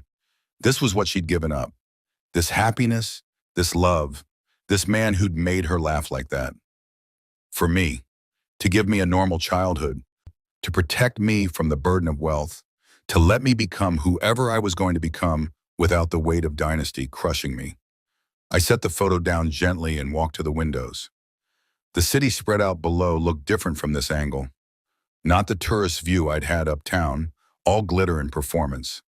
This was the working city, the piers, the warehouses being converted to luxury spaces, the river that had once meant commerce and now meant views for people who could afford them. My phone buzzed, a text from Marcus. How'd the interview go? When will you hear back? Right, my fictional consulting job interview. Went well, I typed back.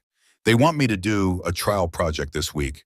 Might need to stay elsewhere for a few days. Don't want to disturb you guys with my schedule.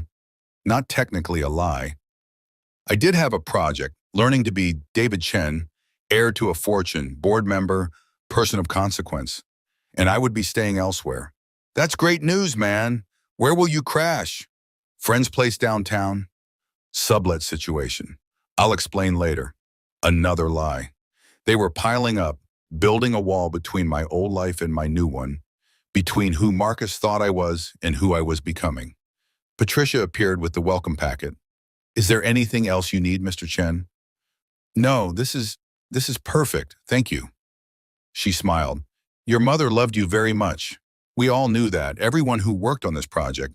She talked about you constantly, what you liked, what you needed, what would make you happy. She wanted this space to be a refuge, not just a property. She succeeded. Patricia left me alone in the apartment, my apartment. I had to keep reminding myself. I walked through the rooms again, slower this time, taking in the details. Books on the shelves I'd mentioned loving in passing conversations with my mother years ago. A coffee table that was the right height for someone my size to work at comfortably. A desk positioned to catch the afternoon light with a view that inspired rather than distracted. Every detail chosen with care. Every element designed around the person I actually was, not the person someone wanted me to be. Elena's penthouse had been a stage set. This was a home. I sat on the couch, comfortable, perfect, exactly right, and pulled out the photos I'd taken of Elena's secret phone. The affair, the planning, the calculated cruelty of someone who'd decided I was a leech, a burden, a 7-year mistake to be corrected with maximum efficiency and minimum cost. Emotions are for people who can't afford lawyers. I thought about my mother's letter. This money is your inheritance, yes, but it's also your revenge. Not revenge through destruction, that's too easy.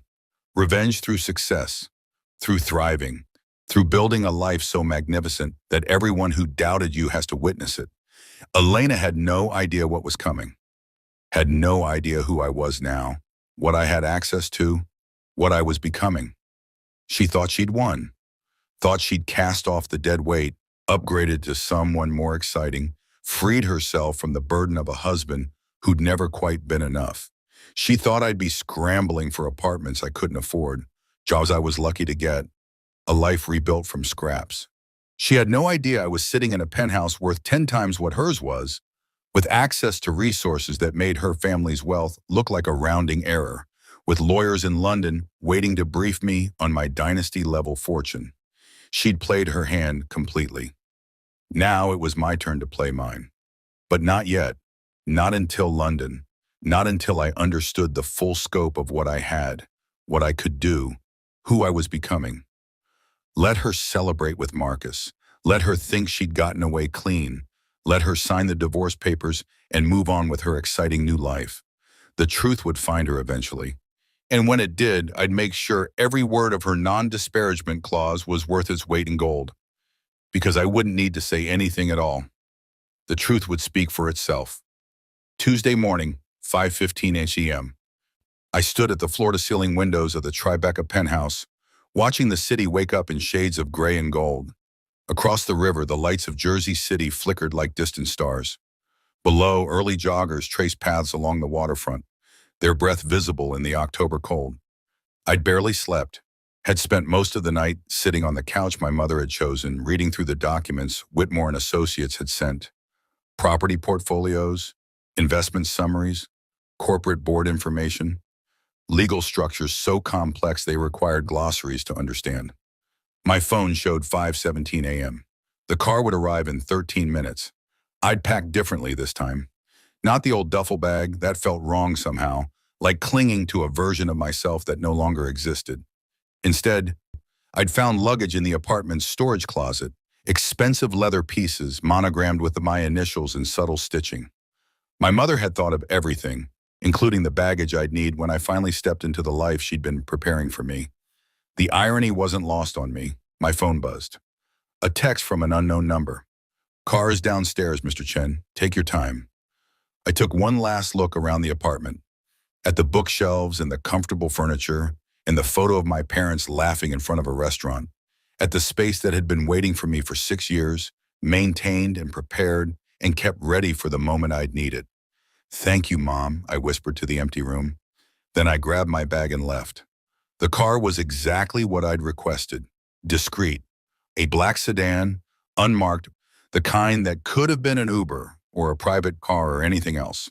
No ostentatious display, no screaming wealth. The driver was a woman in her 50s, professional but not stiff. "Good morning, Mr. Chen. I'm Caroline. I'll be taking you to JFK." "Thank you, Caroline."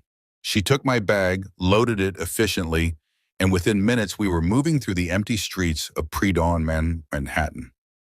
The city looked different at this hour.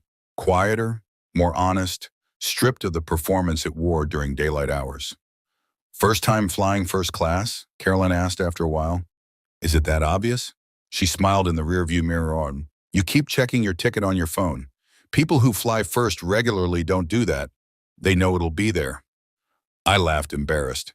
"Yeah, first time." It's nice, you'll enjoy it. British Airways does it right.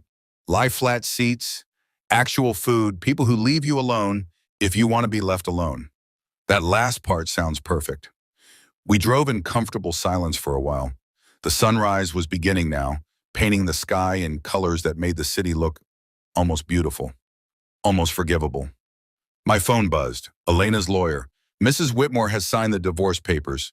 Please review and return your signature by end of week to expedite the process.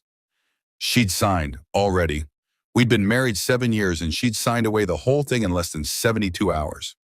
I should have felt something, pain, anger, loss. Instead, I just felt tired. Tired of being the person she'd wanted me to be. Tired of performing gratitude for being allowed into her world. Tired of making myself smaller so she could feel bigger. I didn't respond to the message. Let them wait. Bad news? Carolyn asked, watching me in the mirror. Just the end of something that should have ended a long time ago. She nodded, understanding in a way that suggested she'd been there herself. Those are always the hardest endings. Not because you're losing something good, but because you're mourning all the time you wasted trying to make something work that was broken from the start. Yeah, exactly that. Well, wherever you're going, I hope it's better than where you've been. London, a city I'd visited once where I'd felt like a tourist in my wife's world, gawking at buildings and history while she'd glided through it all with the ease of someone who belonged. Now I was going back as someone different, someone with property there, with lawyers waiting, with a father's legacy to claim and a life to figure out. Me too, I said. JFK at 6:00 a.m. was a study in controlled chaos. Business travelers moving with grim efficiency, families wrangling children and luggage, the eternal hum of announcements and rolling wheels, and people going somewhere, anywhere, away from wherever they'd been. Caroline pulled up to the British Airways terminal. Have a good flight, Mr. Chen. And whatever you're running from, let it stay behind you. Whatever you're running toward, let it be worth it. How do you know I'm running? She smiled. Everyone who takes a 5:30 a.m. car to catch an international flight is running from something. The question is whether they're running towards something better or just running. I thought about that as I walked through the terminal. Was I running? Or was I finally moving forward after years of standing still? The first-class check-in had no line. The agent took my passport, looked at her screen, and her entire demeanor changed. Mr. Chen, welcome. You're all set. We've upgraded you to our new first-class suite at no additional charge. You'll board through the expedited security line, and the Concorde Lounge is available if you'd like to wait there. The what? The Concorde Lounge, for our premium passengers. Complimentary breakfast, showers, quiet workspace, whatever you need. Premium passengers. That's what I was now. Not a guy grateful to be flying at all, but someone airlines upgraded without being asked. Someone lounges were available to, someone the system recognized as mattering. It felt wrong and right in equal measure. The lounge was exactly what you'd expect. Leather chairs, abundant power outlets, a breakfast spread that could have fed a small village. A few other travelers scattered throughout, all of them carrying themselves with that particular confidence that comes from never having worried about money. I loaded a plate with food I didn't particularly want and found a corner seat away from everyone. Pulled out my phone and started reading through the briefing documents Whitmore and Associates had sent. Chen Family Holdings, overview. Total estimated value, 1.2 billion USD as of current fiscal quarter. Primary components, liquid assets, gross of securities, 247 mm, real estate portfolio, 340 mm, corporate holdings and investments, 520 mm, art and collectibles, only 93 m, $1 billion. Not 247 million like the banker had said. That was just the liquid cash. The full portfolio was $1 billion. I read the number 3 times trying to make it feel real. Failing. The real estate section was particularly overwhelming. London, 5-bedroom penthouse, Mayfair. So value 45 some. New York, Tribeca penthouse, 4-bedroom, and sand in value 38 arms. Paris, historic apartment, 6th arrondissement, sand in value 22 Tokyo, modern residence, Shibuya, Estern's value 118. Sydney, waterfront home, Point Piper, Estern's value 128 million. Cape Town, Villa Clifton, Estern's value 25. São Paulo, penthouse, Jardines, Estern value 8 million. Dubai, apartment, Burj Khalifa, Estern value 15 million. Additional investment properties generating rental income, 23 units across various markets. Total Estern loss, value 154 million. I owned property on 4 continents. Had homes in cities I'd barely heard of, let alone visited. The apartment in Paris alone was worth more than most people would earn in multiple lifetimes.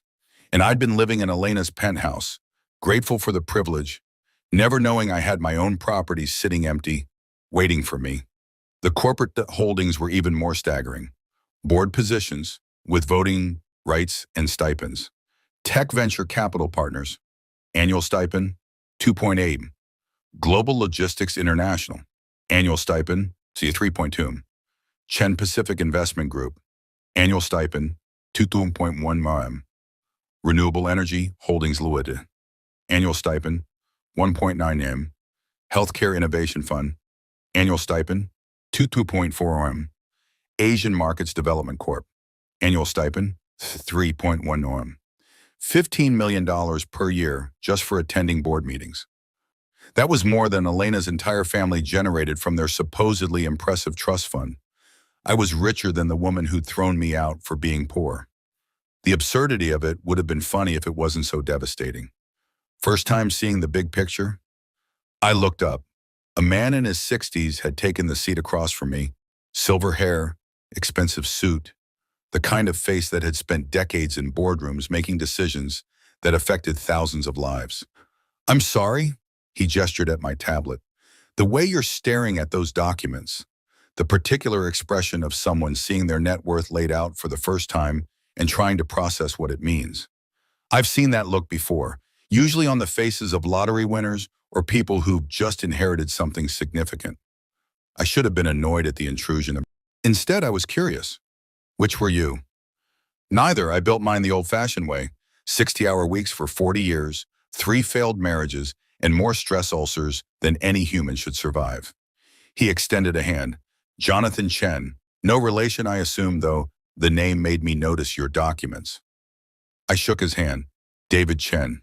And no, probably not related, though I'm learning my family history is more complicated than I thought.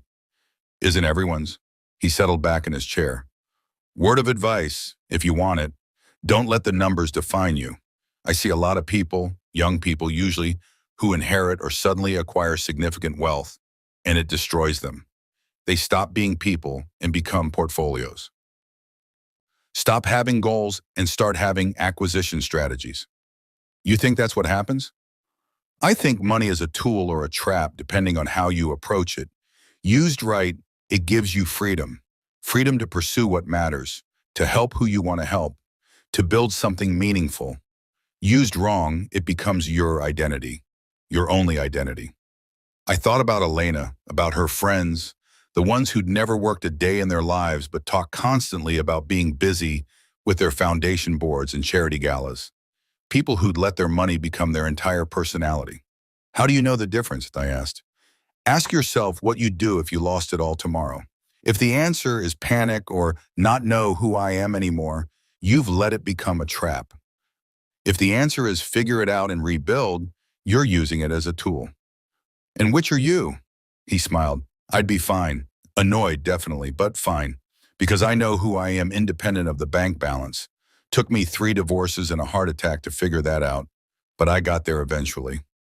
3 divorces sounds expensive. 3 divorces to women who loved my money more than they loved me was the expensive part. The divorces themselves were just a correction. He stood, grabbed his bag. They're calling my flight, but David Chen, not related, remember. Wealth is an amplifier. It makes you more of what you already are. If you're generous, it lets you be more generous.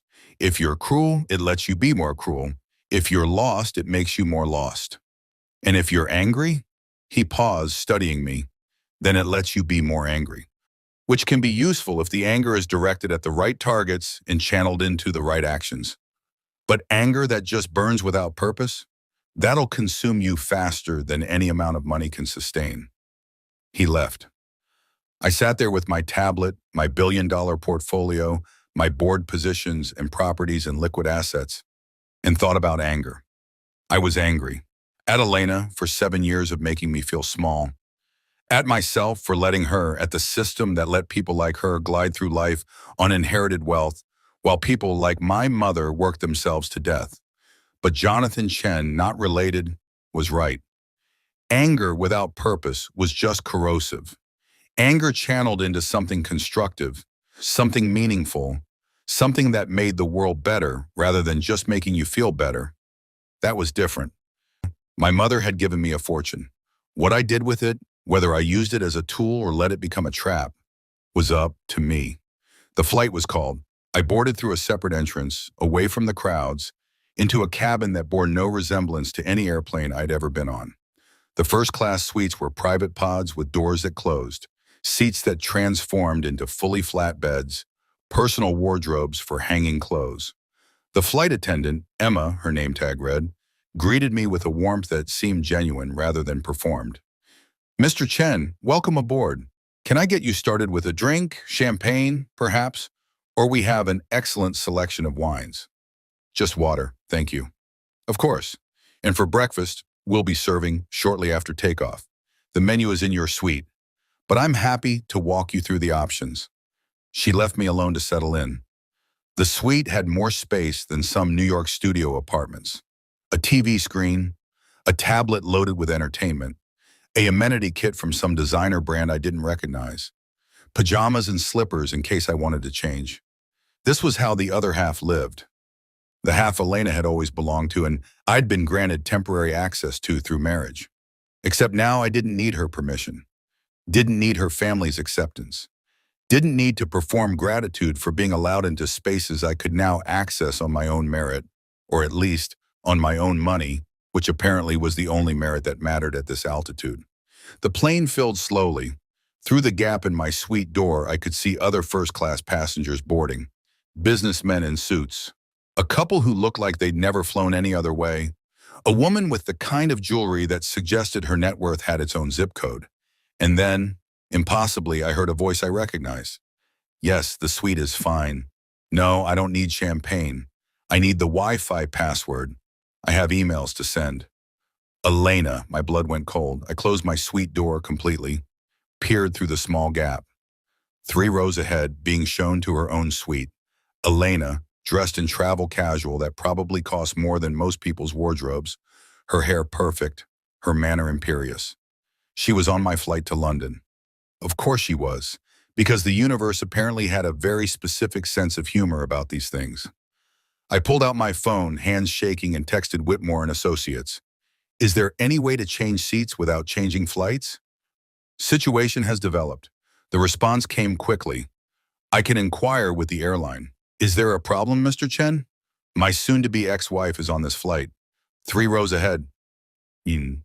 She can't see me." A longer pause this time, then, "Understood, let me see what can be done. In the meantime, keep your suite door closed. First class is designed for privacy. She won't see you unless you make yourself visible." The plane began to taxi. Too late to switch seats now.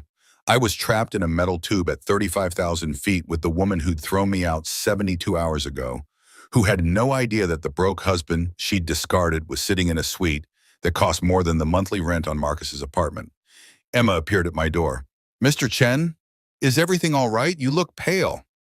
"I'm fine, just not a great flyer." "Well, you're in the best place for it. Once we're airborne, I can bring you something to help you relax. And the suites are very quiet. You'll barely feel the flight." "Thank you." She left. The plane accelerated, lifted, climbed. Through my window, New York fell away. The city where I'd lost everything and discovered I'd never had anything to lose in the first place. 7.5 hours to London. 7.5 hours of hiding from the woman who thought she'd seen the last of me. 7.5 hours to figure out what I was going to do, with the truth burning a hole through my chest. I pulled out my tablet and opened the divorce papers Elena's lawyer had sent, read through them again, carefully this time, paying attention to the details I'd glossed over before. The prenup protected her family's assets. Fine. But the dissolution agreement went further. It explicitly stated that both parties entered the marriage with minimal personal assets and accumulated nothing of joint value during the union. That was her narrative. We'd both been essentially broke when we married, and she'd supported me throughout. Therefore, no alimony, no asset division, no complications. It was a lie, but a convenient one. A lie I'd been prepared to accept this morning, when I'd thought I had nothing to fight her with. But now I had documentation proving that wasn't true. Had proof that I'd entered the marriage with assets, held in trust, yes, but mine nonetheless. Had evidence that the narrative she was constructing was fundamentally false. I could fight this, could drag it out, could make her divorce expensive and complicated and very, very public. But my mother's words echoed, not revenge through destruction. That's too easy. Your revenge through success, fighting Elena in court would be destruction, would be satisfying in the short term and hollow in the long term, would make me look petty and vengeful and small. Letting her win, letting her think she'd gotten away with it, and then building a life so magnificent she'd have to witness it from the outside. That was success. That was revenge worth having. I pulled out my phone and opened a new email to her lawyer. Mr. Chen, I've reviewed the dissolution agreement. I'm prepared to sign as written, with one modification. The 72-hour deadline for property collection is extended to 30 days, as I'm currently traveling and cannot complete collection in the original time frame. All other terms are acceptable. I'll return signed documents upon my return to New York. Regards, David Chen, professional, calm, giving nothing away. I hit send. Then I opened the folder Whitmore & Associates had sent labeled Board Meeting Calendar and started reading. 6 board positions, 18 meetings per quarter. Each one an opportunity to learn, to contribute, to prove I was more than just an inheritance recipient. To become someone who deserved the fortune my father had left and my mother had protected. To become someone who didn't need Elena's validation or approval or presence in my life. Someone who could look back at 7 years of marriage and see it as a chapter that ended badly but taught necessary lessons. Someone who could sit 3 rows behind his soon-to-be ex-wife at 35,000 feet and feel nothing but pity for how small her world was about to become. The suite door opened slightly. Emma. Udayanen, Emma with a tray. I brought you the breakfast service. I noticed you seemed stressed earlier, so I included the smoked salmon. Comfort food, at least for me. I smiled despite everything. Thank you, Emma.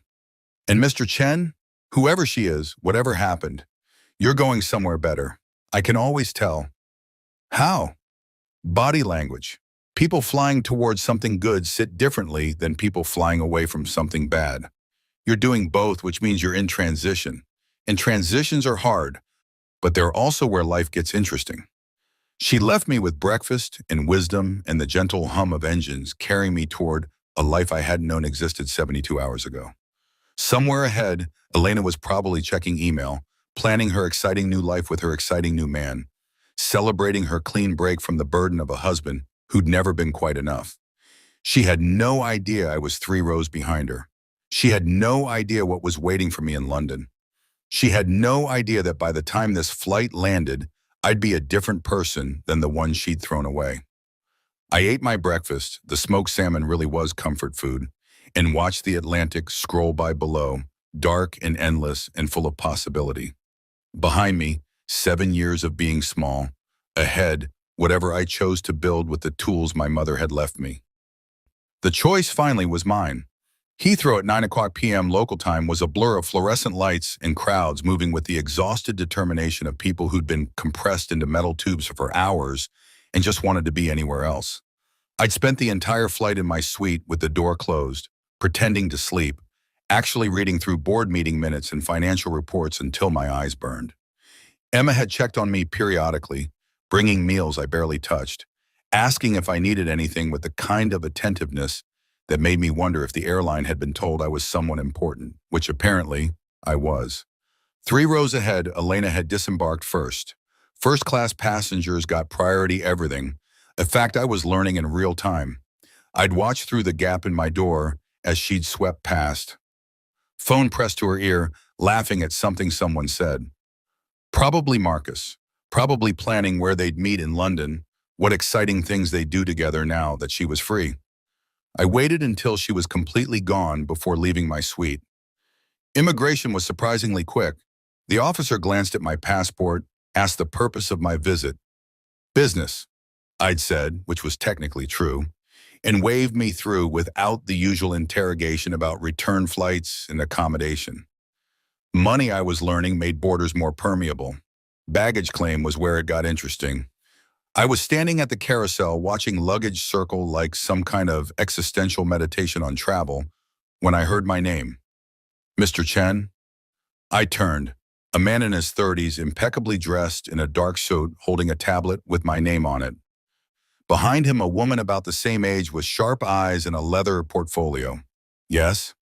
James Crawford, the man said, extending his hand. From Whitmore and Associates. This is my colleague, Rachel Okonkwo. Mr. Whitmore sent us to collect you and provide initial briefing during the drive into the city. Oh, I thought I'd just take a cab.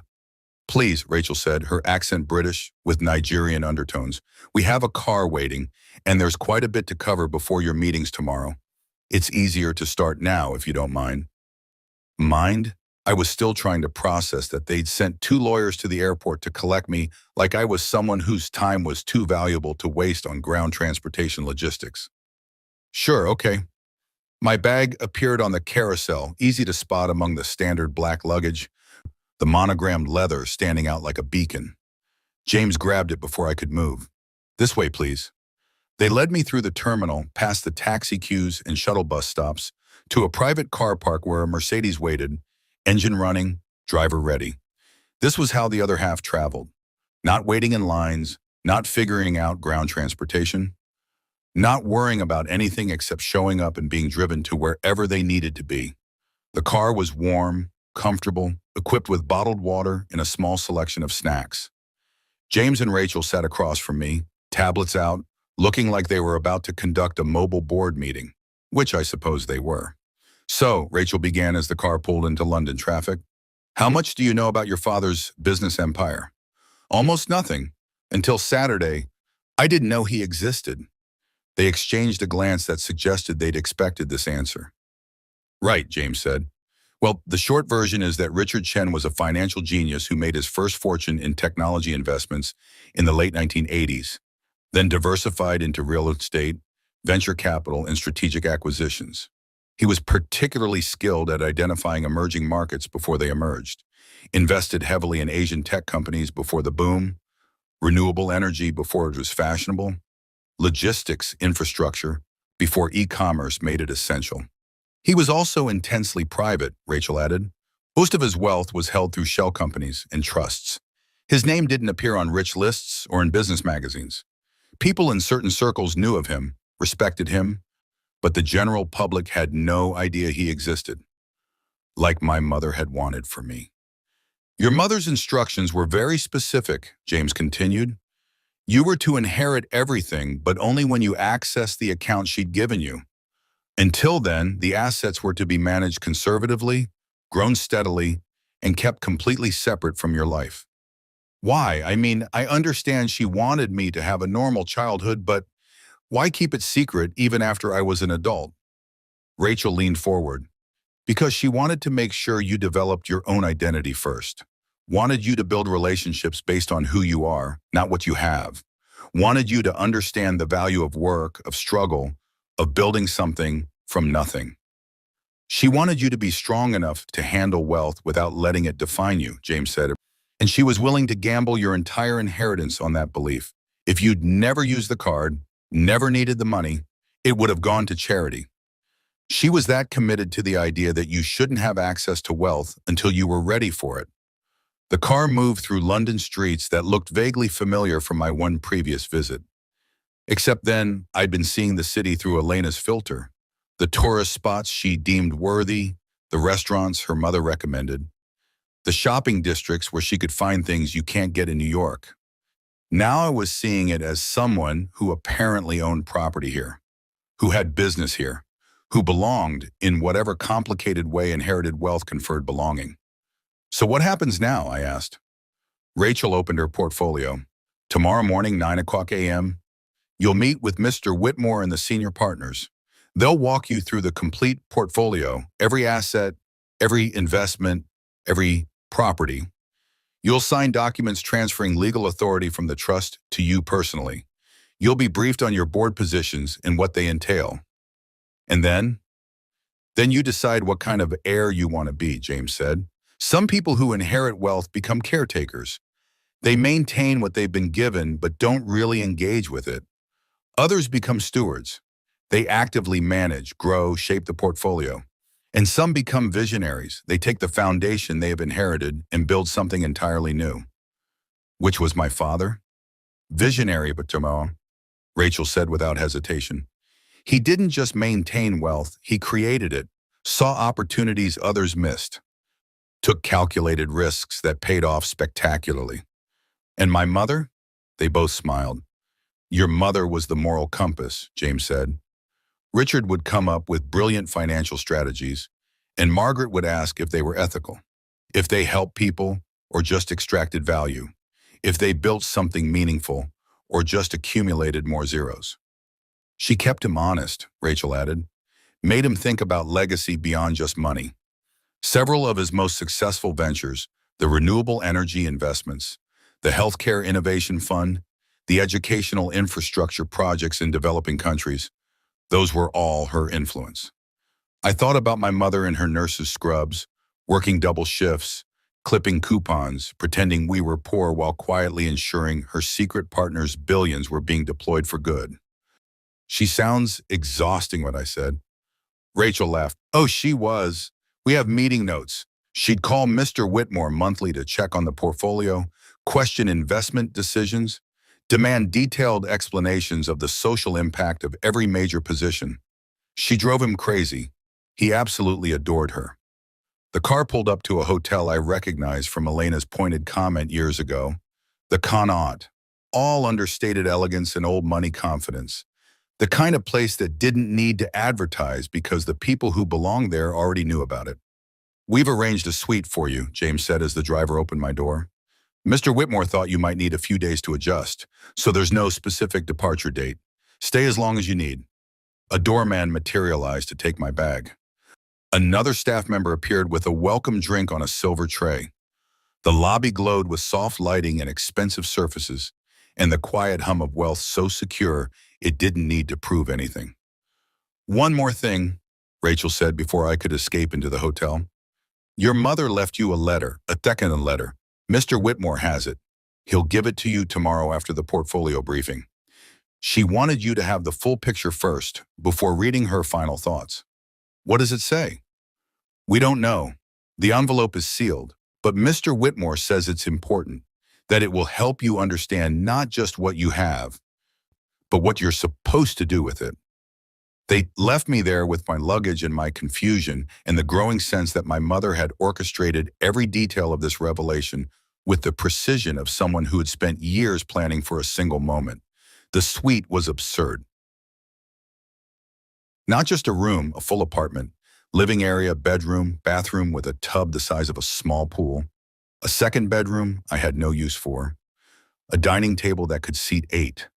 The decor was tasteful without being stuffy, comfortable without being casual, expensive in ways that whispered rather than shouted. I stood at the window looking out at London. Mayfair, Rachel had said, one of the most expensive neighborhoods in one of the most expensive cities in the world, and tried to reconcile this with the version of myself that had woken up Saturday morning in Elena's penthouse, thinking $700 was all I had. 4 days ago, that's all it had been. 4 days since my marriage ended. 4 days since I'd discovered my mother's secret. 4 days since David Chen, poor scholarship kid made good through marriage, had died and someone else had taken his place. Except I didn't feel like someone else. Didn't feel transformed or elevated or whatever was supposed to happen when you discovered you were secretly rich. I just felt tired and angry and confused about what any of this meant.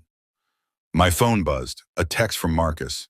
Hey man, how's the consulting gig going? You settling in okay? Right.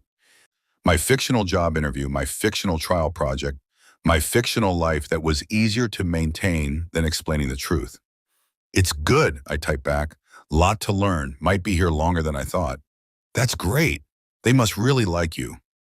Where are you staying?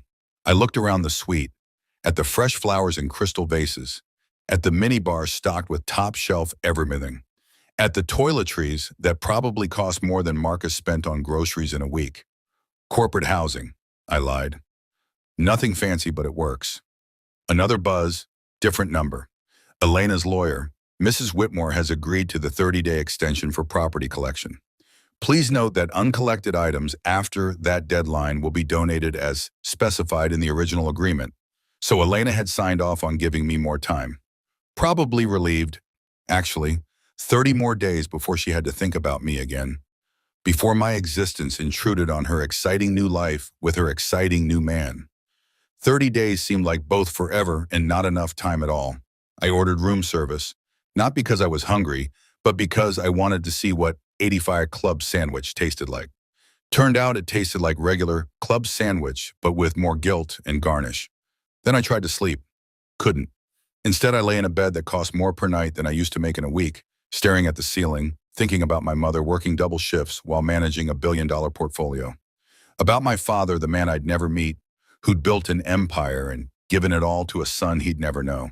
About Elena, probably in London somewhere too, celebrating her freedom with Marcus while wearing jewelry that represented a rounding error compared to what I now owned. About revenge that looked like success, and success that felt like loneliness, and loneliness that money couldn't solve no matter how many zeros you added to the account. Morning came with rain. Of course it did, because London apparently had the same weather philosophy as my life, perpetually gray and vaguely depressing. I dressed carefully. Not in the suits Elena had bought me. Those were still in her penthouse, waiting to be collected or donated. Instead, I wore what I'd brought from the Tribeca apartment. Simple, well-made, the kind of clothes that didn't scream wealth but didn't apologize for existing either. The car arrived at 8:30 a.m. Same driver, different lawyers. These ones older, more senior, carrying themselves with the weight of people who'd spent decades managing other people's money. Mr. Chen, the woman said as I slid into the car. I'm Catherine Mills, senior partner. This is Robert Tang. We'll be accompanying you to this morning's meeting. Is all this really necessary? The car, the escorts, the performance? Robert finished, smiling slightly. Yes, actually, you're about to take control of $1 billion portfolio, Mr. Chen. There are protocols, procedures, ways things are done. Part of our job is making sure you understand the world you're entering. And part of it is making sure that world takes you seriously, Catherine added. You're young, unknown, coming out of nowhere to claim a fortune most people don't know existed. There will be skepticism, questions about your legitimacy, your competence, your right to control what your father built. The performative aspects, the cars, the lawyers, the careful orchestration, all of that sends a message that you're not to be taken lightly. But I don't know what I'm doing, I said. Neither did your father when he started, Robert said. Neither does anyone, really. The difference between people who succeed with inherited wealth and people who squander it isn't knowledge. It's willingness to learn, to ask questions, to surround yourself with people who know more than you do and actually listen to them. The car pulled up to a building in the financial district. Old stone facade, brass plaques, the kind of place that had been managing wealth since before wealth management had a name. Whitmore and Associates occupied the top 3 floors. We rode the elevator in silence.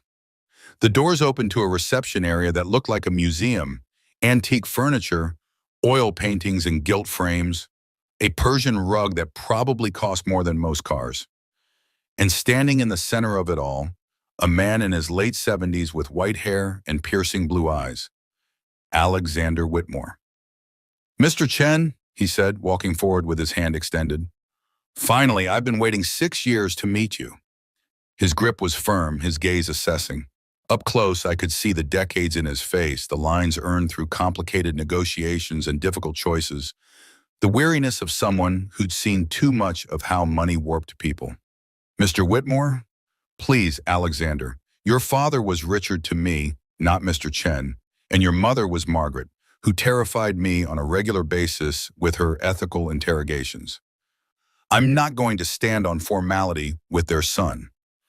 He led me through the offices, people working quietly at desks, conference rooms where serious conversations happened behind frosted glass, walls lined with law books and financial texts. Finally, a corner office with windows overlooking the city, a conference table already set up with documents, binders, pallets, everything organized with military precision. Sit, Alexander said, gesturing to the head of the table. This is going to take hours, so get comfortable. Catherine, Robert, you know what to do. They began pulling out documents, explaining structures, walking me through the labyrinth of my inheritance. And for the next 4 hours, I learned exactly what my mother had been hiding. The full portfolio was overwhelming in ways I hadn't anticipated. It wasn't just the properties or the investments or the board positions. It was the complexity, the layers of trusts and holding companies, the international tax structures, the investment vehicles I'd never heard of, the passive income streams from businesses I didn't know I owned parts of. Your father was playing three-dimensional chess, Catherine explained, showing me flowcharts that looked like conspiracy theory mind maps. Every decision created options for future decisions. Every investment opened doors to other investments. He thought in decades, not quarters. And your mother made sure none of it was evil, Robert added with a slight smile. Every position was vetted for social impact. Every company had to meet ethical standards.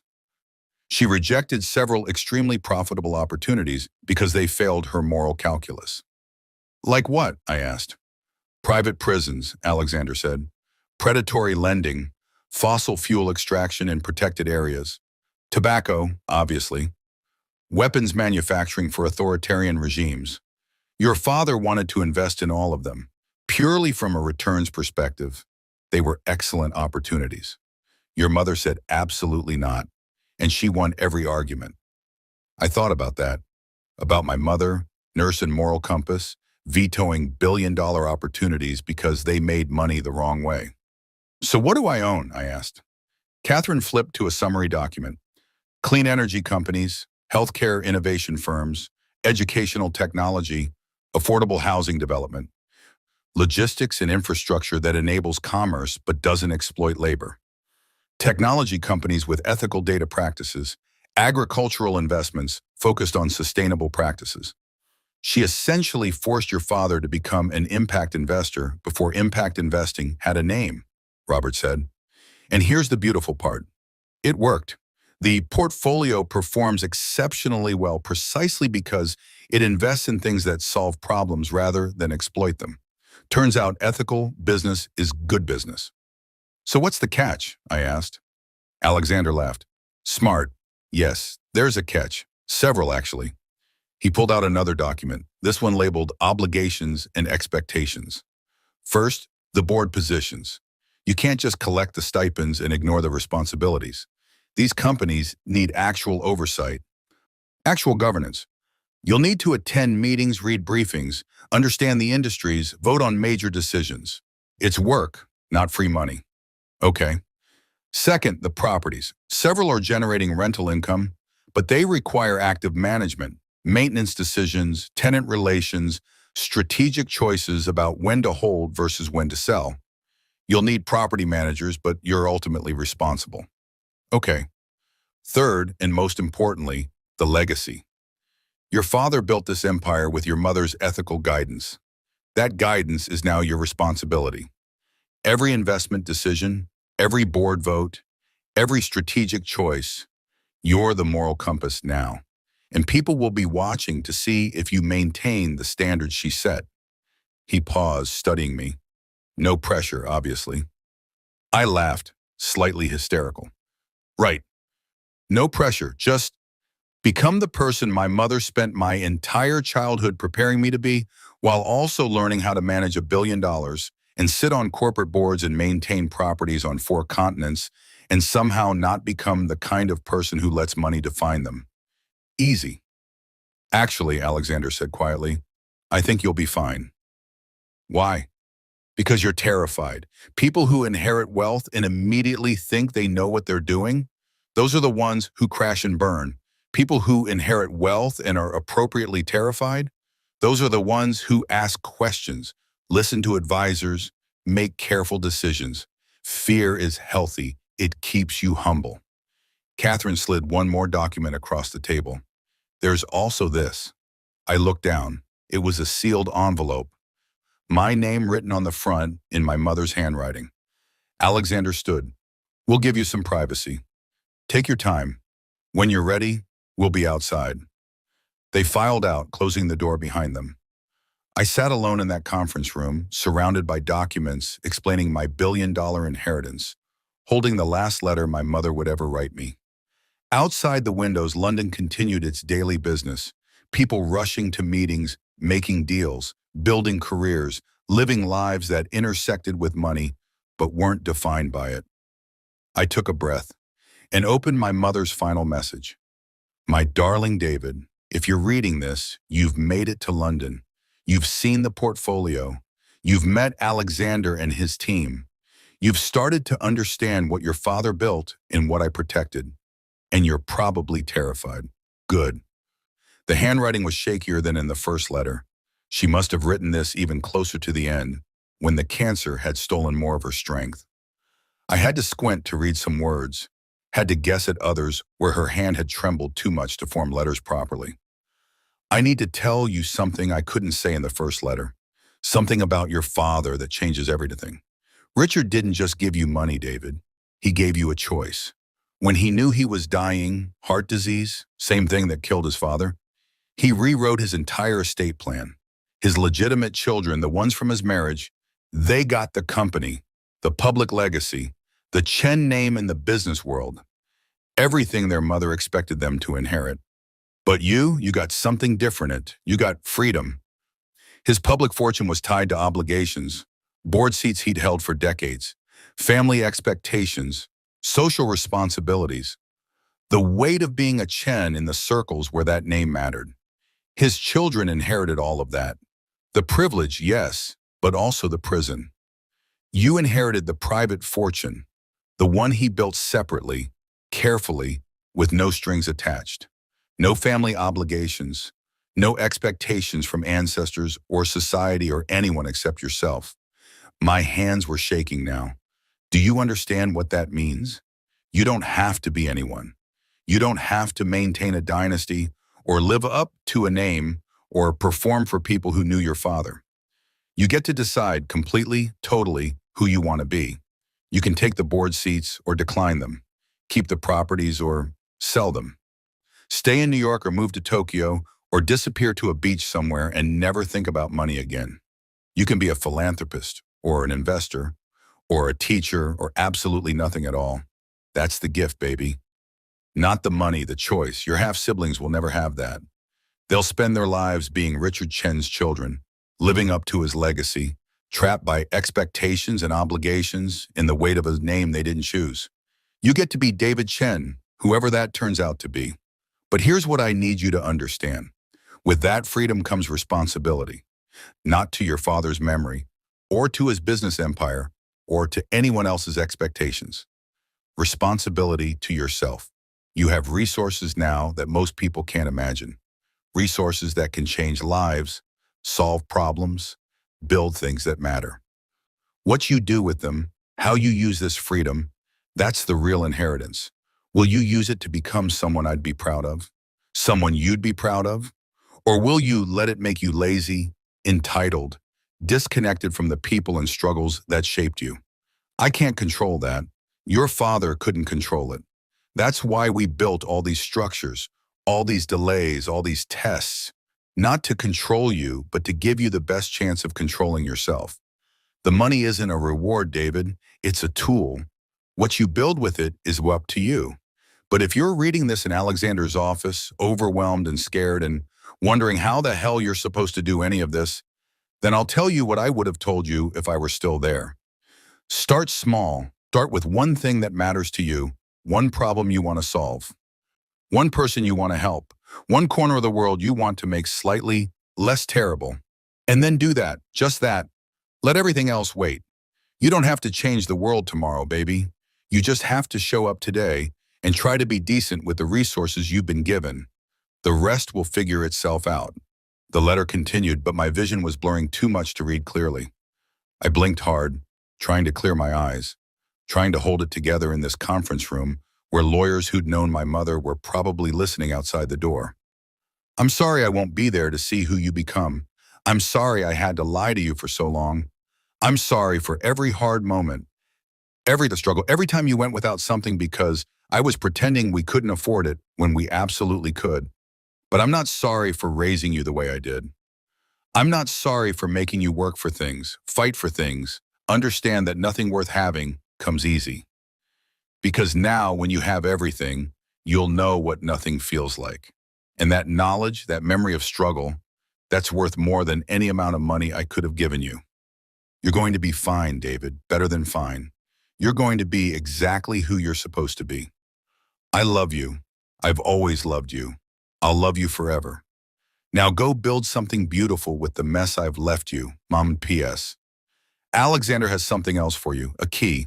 Ask him about the safety deposit box in the vault downstairs. Your father wanted you to have what's inside, but he wanted you to decide when you were ready to see it. Don't rush.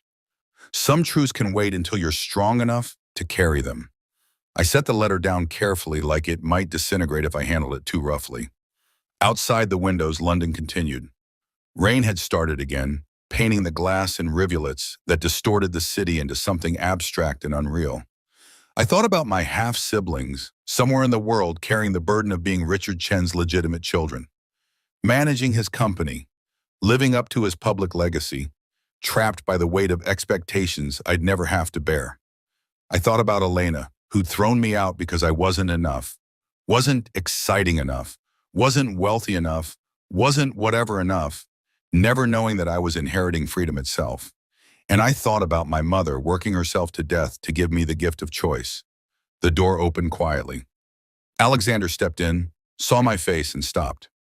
She had that effect on people, he said gently.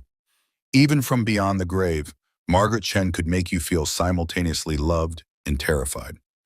She mentioned a safety deposit box. He nodded. I have the key. When you're ready, we'll go down together. But David, there's no rush. That box has been waiting 6 years. It can wait another day, another week, however long you need. What's in it? Letters from your father, photos, personal items he wanted you to have, things that will answer questions about who he was, why he made the choices he made, what he hoped you'd become. More tests? No, Alexander said, just love, the complicated kind, the kind that comes with regrets and hopes and the knowledge that he'd never get to meet you.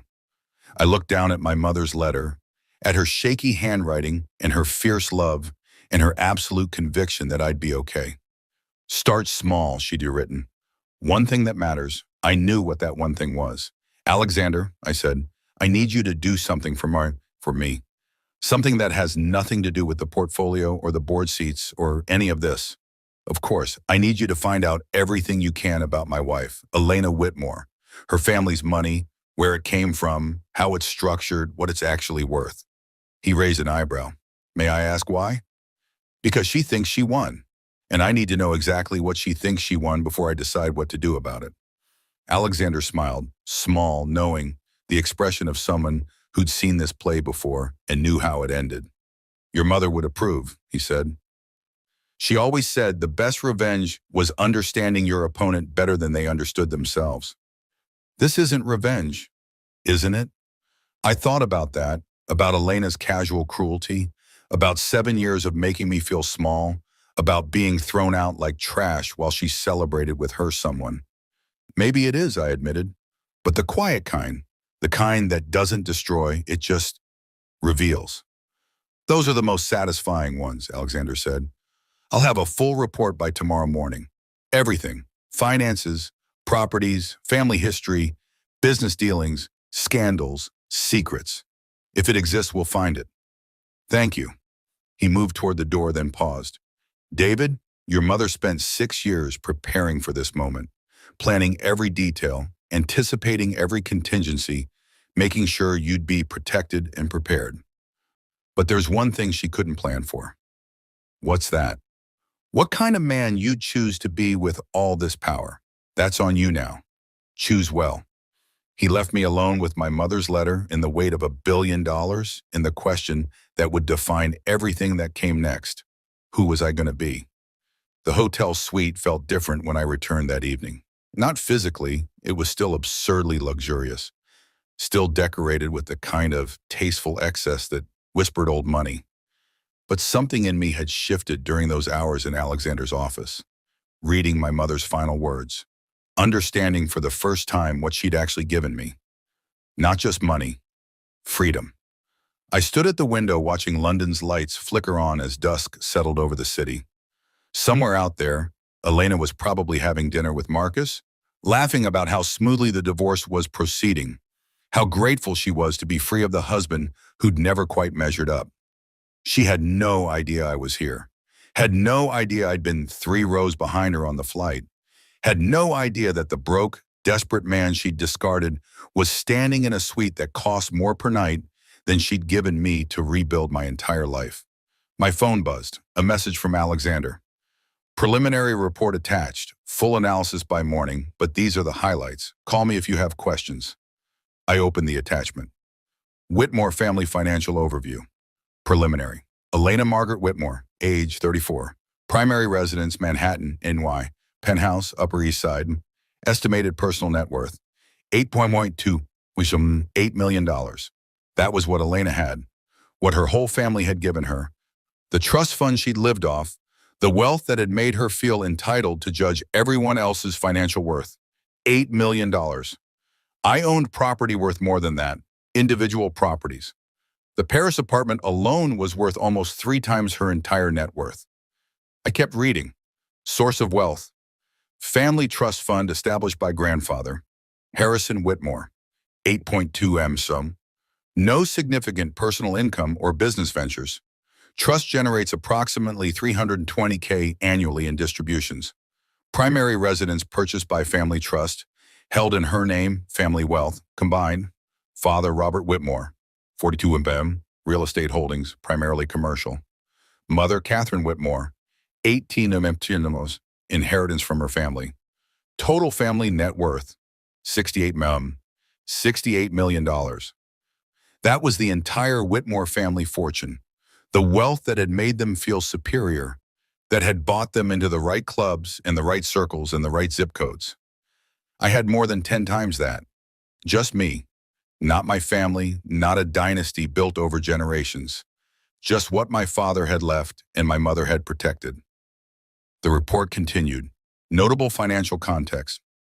Family wealth has been relatively stagnant for 15 years. Several failed business ventures by Robert Whitmore resulted in significant losses. 2008-2012. Family social standing exceeds their actual financial position. Significant annual expenses, maintaining lifestyle, estimated $450K plus. Strained trust distributions. Elena's personal spending frequently exceeds her trust distributions, requiring family support. So the Whitmores were struggling. Not poor, they'd never be poor, but stretched. Living a lifestyle their money could barely support, maintaining appearances that cost more than they could actually afford, propped up by a trust fund that wasn't growing fast enough to keep pace with their spending. And Elena had married me thinking what? That I was dead weight? That I was costing her money she couldn't spare? That she needed to trade up to someone who could contribute financially instead of just existing on her generosity? The irony was almost painful. My phone rang. Alexander. Did you read it? He asked without preamble. I did. And I'm trying to figure out if I should laugh or feel sorry for her. Feel sorry for her, Alexander said. People who confuse social status with actual wealth often do. The Whitmores have been dining out on their name for a generation, but the money's thin. Elena probably genuinely believes she was supporting you, because in her world, $320K a year feels like real money. It is real money. To normal people, yes. To someone managing $1 billion portfolio, it's a rounding error. David, do you understand what I'm telling you? Elena Whitmore threw you out because she thought you were poor, because she believed she was rich and you were dragging her down. She has no idea, no possible way of knowing that you're worth more than her entire family combined. I sat down heavily on the couch.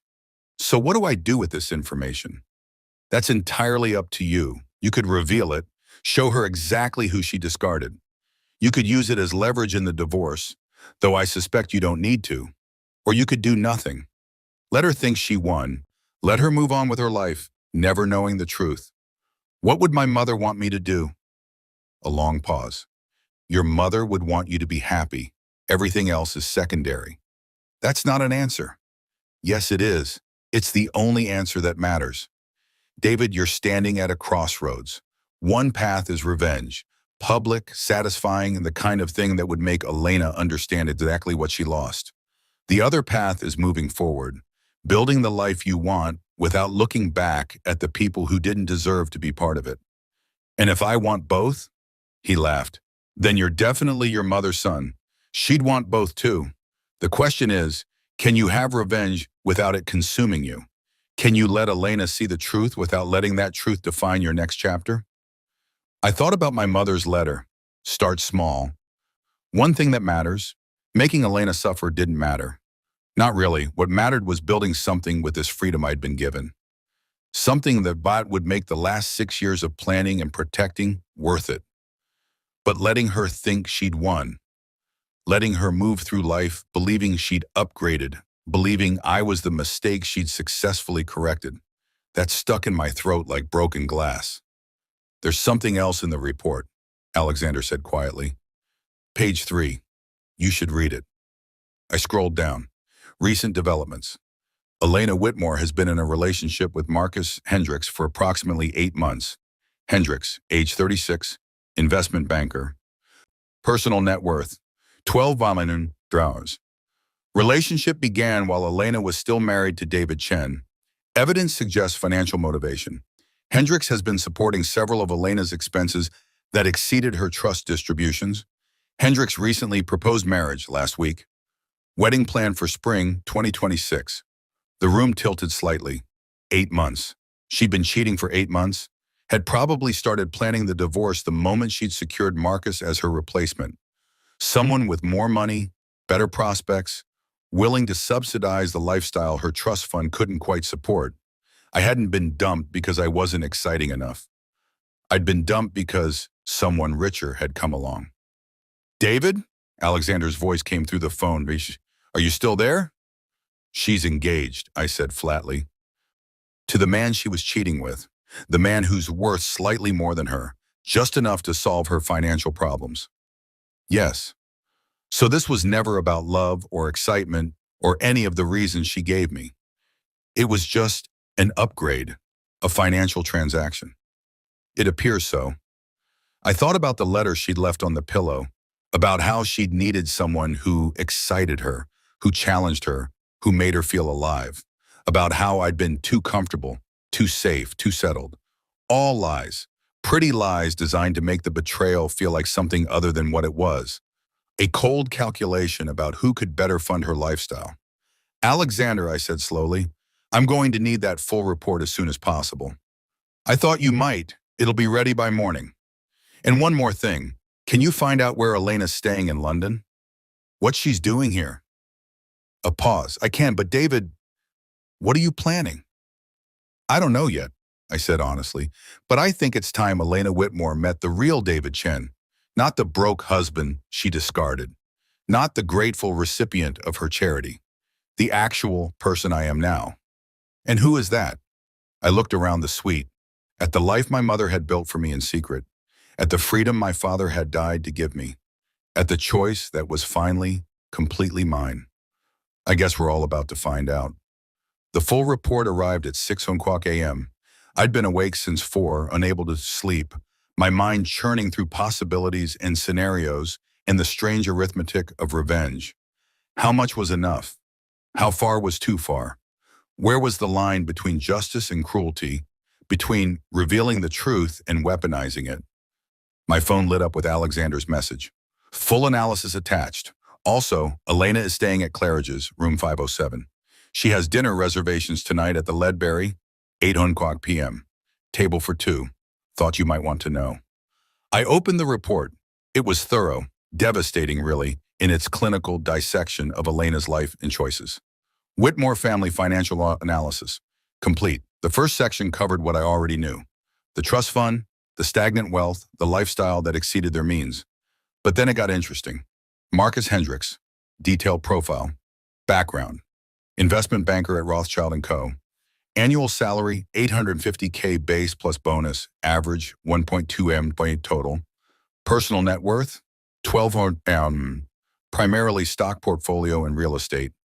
Recently purchased engagement ring, 180K, financed, not paid outright. So Marcus wasn't as wealthy as he appeared either. Was carrying debt to maintain appearances, just like the Whitmores.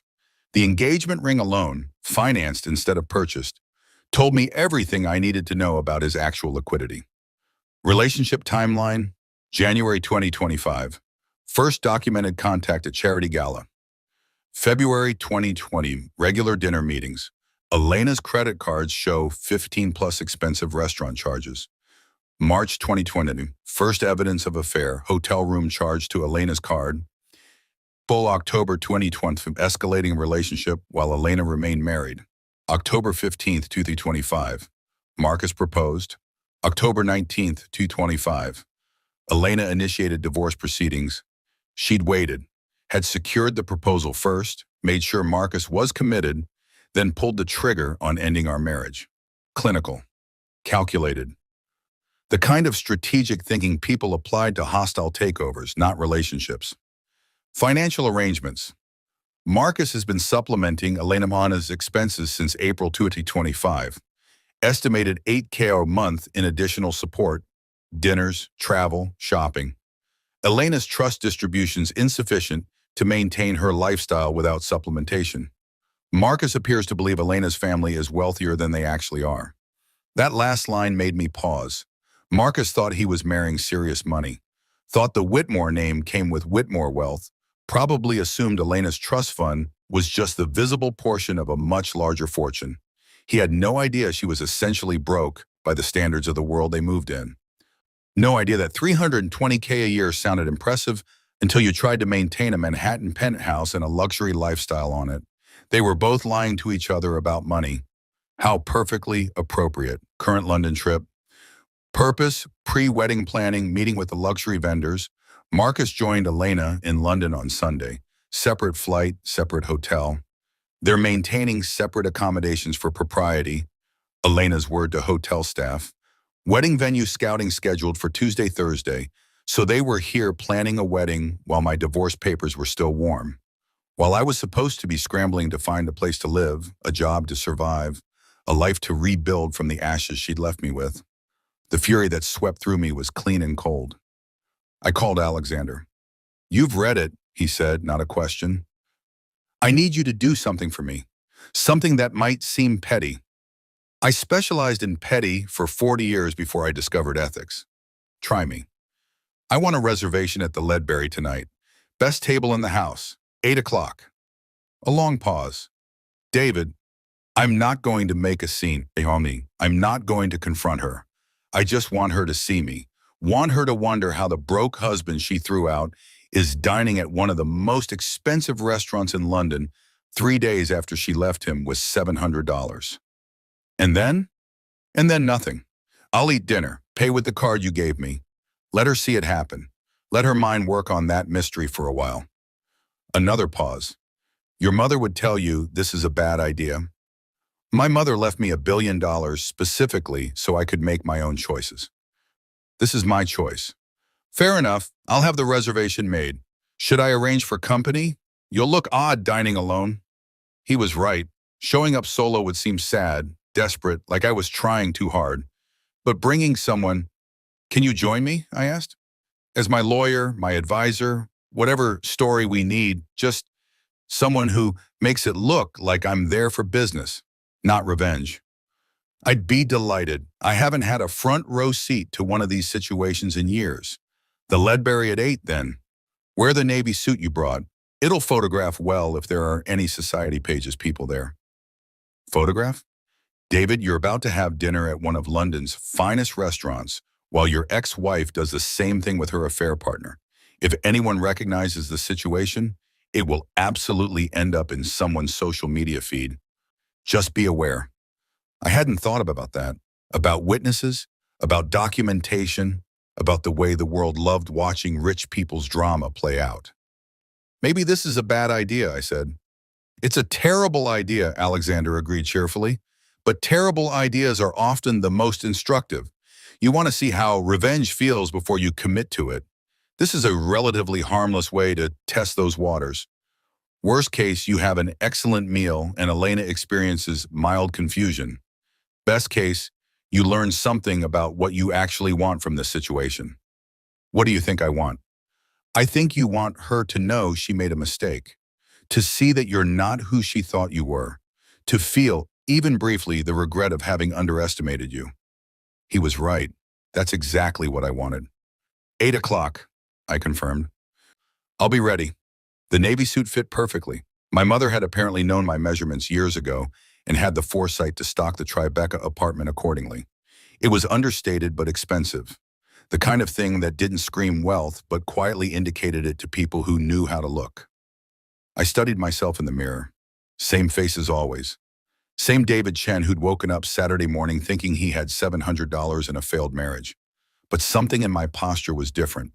Shoulders back, chin up, the body language of someone who belonged in expensive places, who didn't need to apologize for existing. Fake it until you make it, except I wasn't faking anymore. I actually could afford this, actually belonged in the world Elena had always treated as hers alone. Alexander picked me up at 7:30 in a car that was notably nicer than the one we'd used yesterday. Escalation? I asked as I slid in. Presentation. If Elena sees you arrive, it should be memorable. This is a Bentley, by the way. Your father had several. This one's been in storage waiting for you to claim it. I own a Bentley? You own 4 Bentleys, 2 Rolls Royces, and a rather alarming number of other vehicles scattered across your various properties. Your father liked cars. Your mother thought it was ridiculous, but let him have his toys. The restaurant was in Notting Hill, upscale without being pretentious. The kind of place where Michelin stars were earned through excellence rather than showmanship. We arrived at exactly 8:00 p.m. Elena's reservation, according to Alexander's intelligence, was for 8:15. Strategic timing, he murmured as we were led to our table. Center of the room, impossible to miss. Perfectly positioned to see everyone who entered. She'll walk in, scan the room as people do, and see you mid-conversation with a distinguished older gentleman. She'll spend the entire evening trying to figure out what's happening. Is this cruel? I asked as we sat down. Is it cruel to exist in a public space? Is it cruel to have dinner with your lawyer? You're not doing anything to her, David. You're simply living your life. If she finds that disturbing, well, that's rather the point, isn't it? The menu arrived. Woensbond, no prices listed, always a sign of a place that catered to people who didn't need to think about cost. I ordered without looking at what things might total, a small rebellion against years of being the person who'd calculated every expense. At 8:17 p.m., Elena walked in. She was stunning as always. Black dress, perfectly cut, jewelry that caught the light just right. Hair done professionally, makeup flawless, the complete picture of a woman who'd spent hours preparing to be looked at. Marcus was with her, tall, handsome in that generic banker way, expensive suit, confident smile. They looked like an advertisement for luxury, for success, for having won at life. Elena scanned the room as predicted. Her eyes landed on me. I watched the recognition hit, the double take, the confusion, the moment of trying to reconcile what she was seeing with what she believed should be true. I was supposed to be in New York, broke, scrambling. Not here in London, at the Ledbury, dressed in a suit that cost more than she'd left me, dining with a distinguished older man who radiated the kind of authority that came from decades of managing serious money. I smiled, raised my wine glass slightly in acknowledgement. then turned back to Alexander as if she was barely worth noticing. She's seen you, Alexander murmured, and she's rattled. Her hand just went to Marcus's arm, seeking reassurance. He has no idea who you are, of course. Is probably asking her what's wrong. Should I feel good about this? I asked quietly. Do you? I considered it, examined the feeling in my chest. It wasn't satisfaction exactly. More like validation. Proof that I existed outside her narrative about me.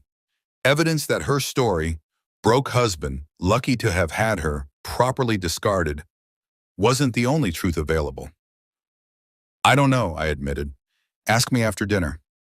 We ate slowly, course after course of food that deserved attention and contemplation. Alexander told stories about my father, about deals made and opportunities seized, about the man who had built a fortune and hidden it from the world.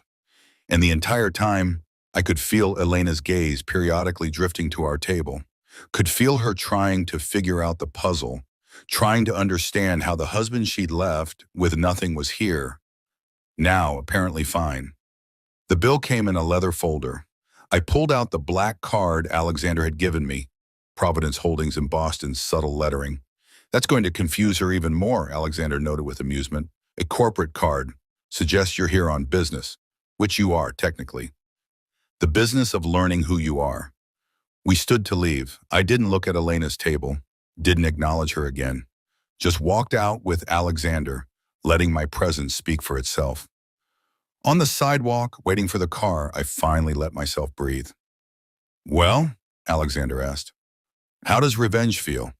Small, I said, smaller than I thought it would. That's because it's not enough. Real revenge, the kind your mother believed in, isn't about moments. It's about trajectory. It's about building a life so complete that everyone who doubted you has to watch you thrive. The Bentley pulled up. We got in. And as we drove away, I looked back at the Ledbury, at the restaurant where Elena was probably still sitting, mind racing, trying to understand what she'd just seen. Let her wonder, I thought. Let her question. Let her start to suspect that maybe, just maybe, she didn't know me at all. The real reveal would come later, when I was ready, when the truth would hurt most. My phone rang at 11:00 p.m. Unknown number, London area code. I almost didn't answer, but something made me press accept. David? Elena's voice, strained, uncertain. Nothing like the confident woman who'd thrown me out 4 days ago. Was that you at dinner tonight? I said nothing, let the silence stretch. David, I know it was you. What are you doing in London? How are you? How did you? She stopped, started again. Who was that man you were with? A business associate, I said calmly. What business? You didn't mention any. You never asked. Another pause. I could hear her breathing, could picture her pacing in whatever expensive hotel room she was staying in, mind racing through possibilities that didn't quite make sense. The divorce papers, she said finally. You haven't signed them. I've been busy. Busy with what? David, what's going on? I thought about telling her, thought about laying it all out, the inheritance, the properties, the $1 billion she'd never known existed. Thought about the look on her face when she realized what she'd thrown away. But that would be too easy, too quick. Revenge that burned fast left nothing but ash. I'm figuring some things out, I said, about who I am, what I want, where I'm going. That's very cryptic. Is it? You told me I needed to be more exciting. I'm working on it. I could hear Marcus's voice in the background, asking who she was talking to. Heard Elena move to another room, closing a door. David, this is ridiculous. We're getting divorced. You can't show up in London and what are you trying to prove? I'm not trying to prove anything, Elena. I'm just living my life. Apparently in some of the same spaces you live yours. London's a big city. Funny we'd run into each other. That wasn't running into each other. That was you at the Ledbury at the same time as you. I had no idea you'd be there. How would I? I don't keep track of your schedule anymore. That privilege ended when you threw me out. The words landed hard. I heard her sharp intake of breath. I didn't throw you out. I asked you to leave. There's a difference, Ramarito. Is there? felt pretty similar from where I was standing. David, sign the papers, Elena. Send them to my lawyer. I'll review them when I'm ready. Until then, enjoy London. Enjoy Marcus. Enjoy your exciting new life. Your lawyer? You have a lawyer now? Everyone should have a lawyer. You taught me that. I hung up before she could respond, and for the first time since Saturday morning, I smiled. Not because I'd hurt her, though I had a little, but because I'd finally stopped letting her define the story.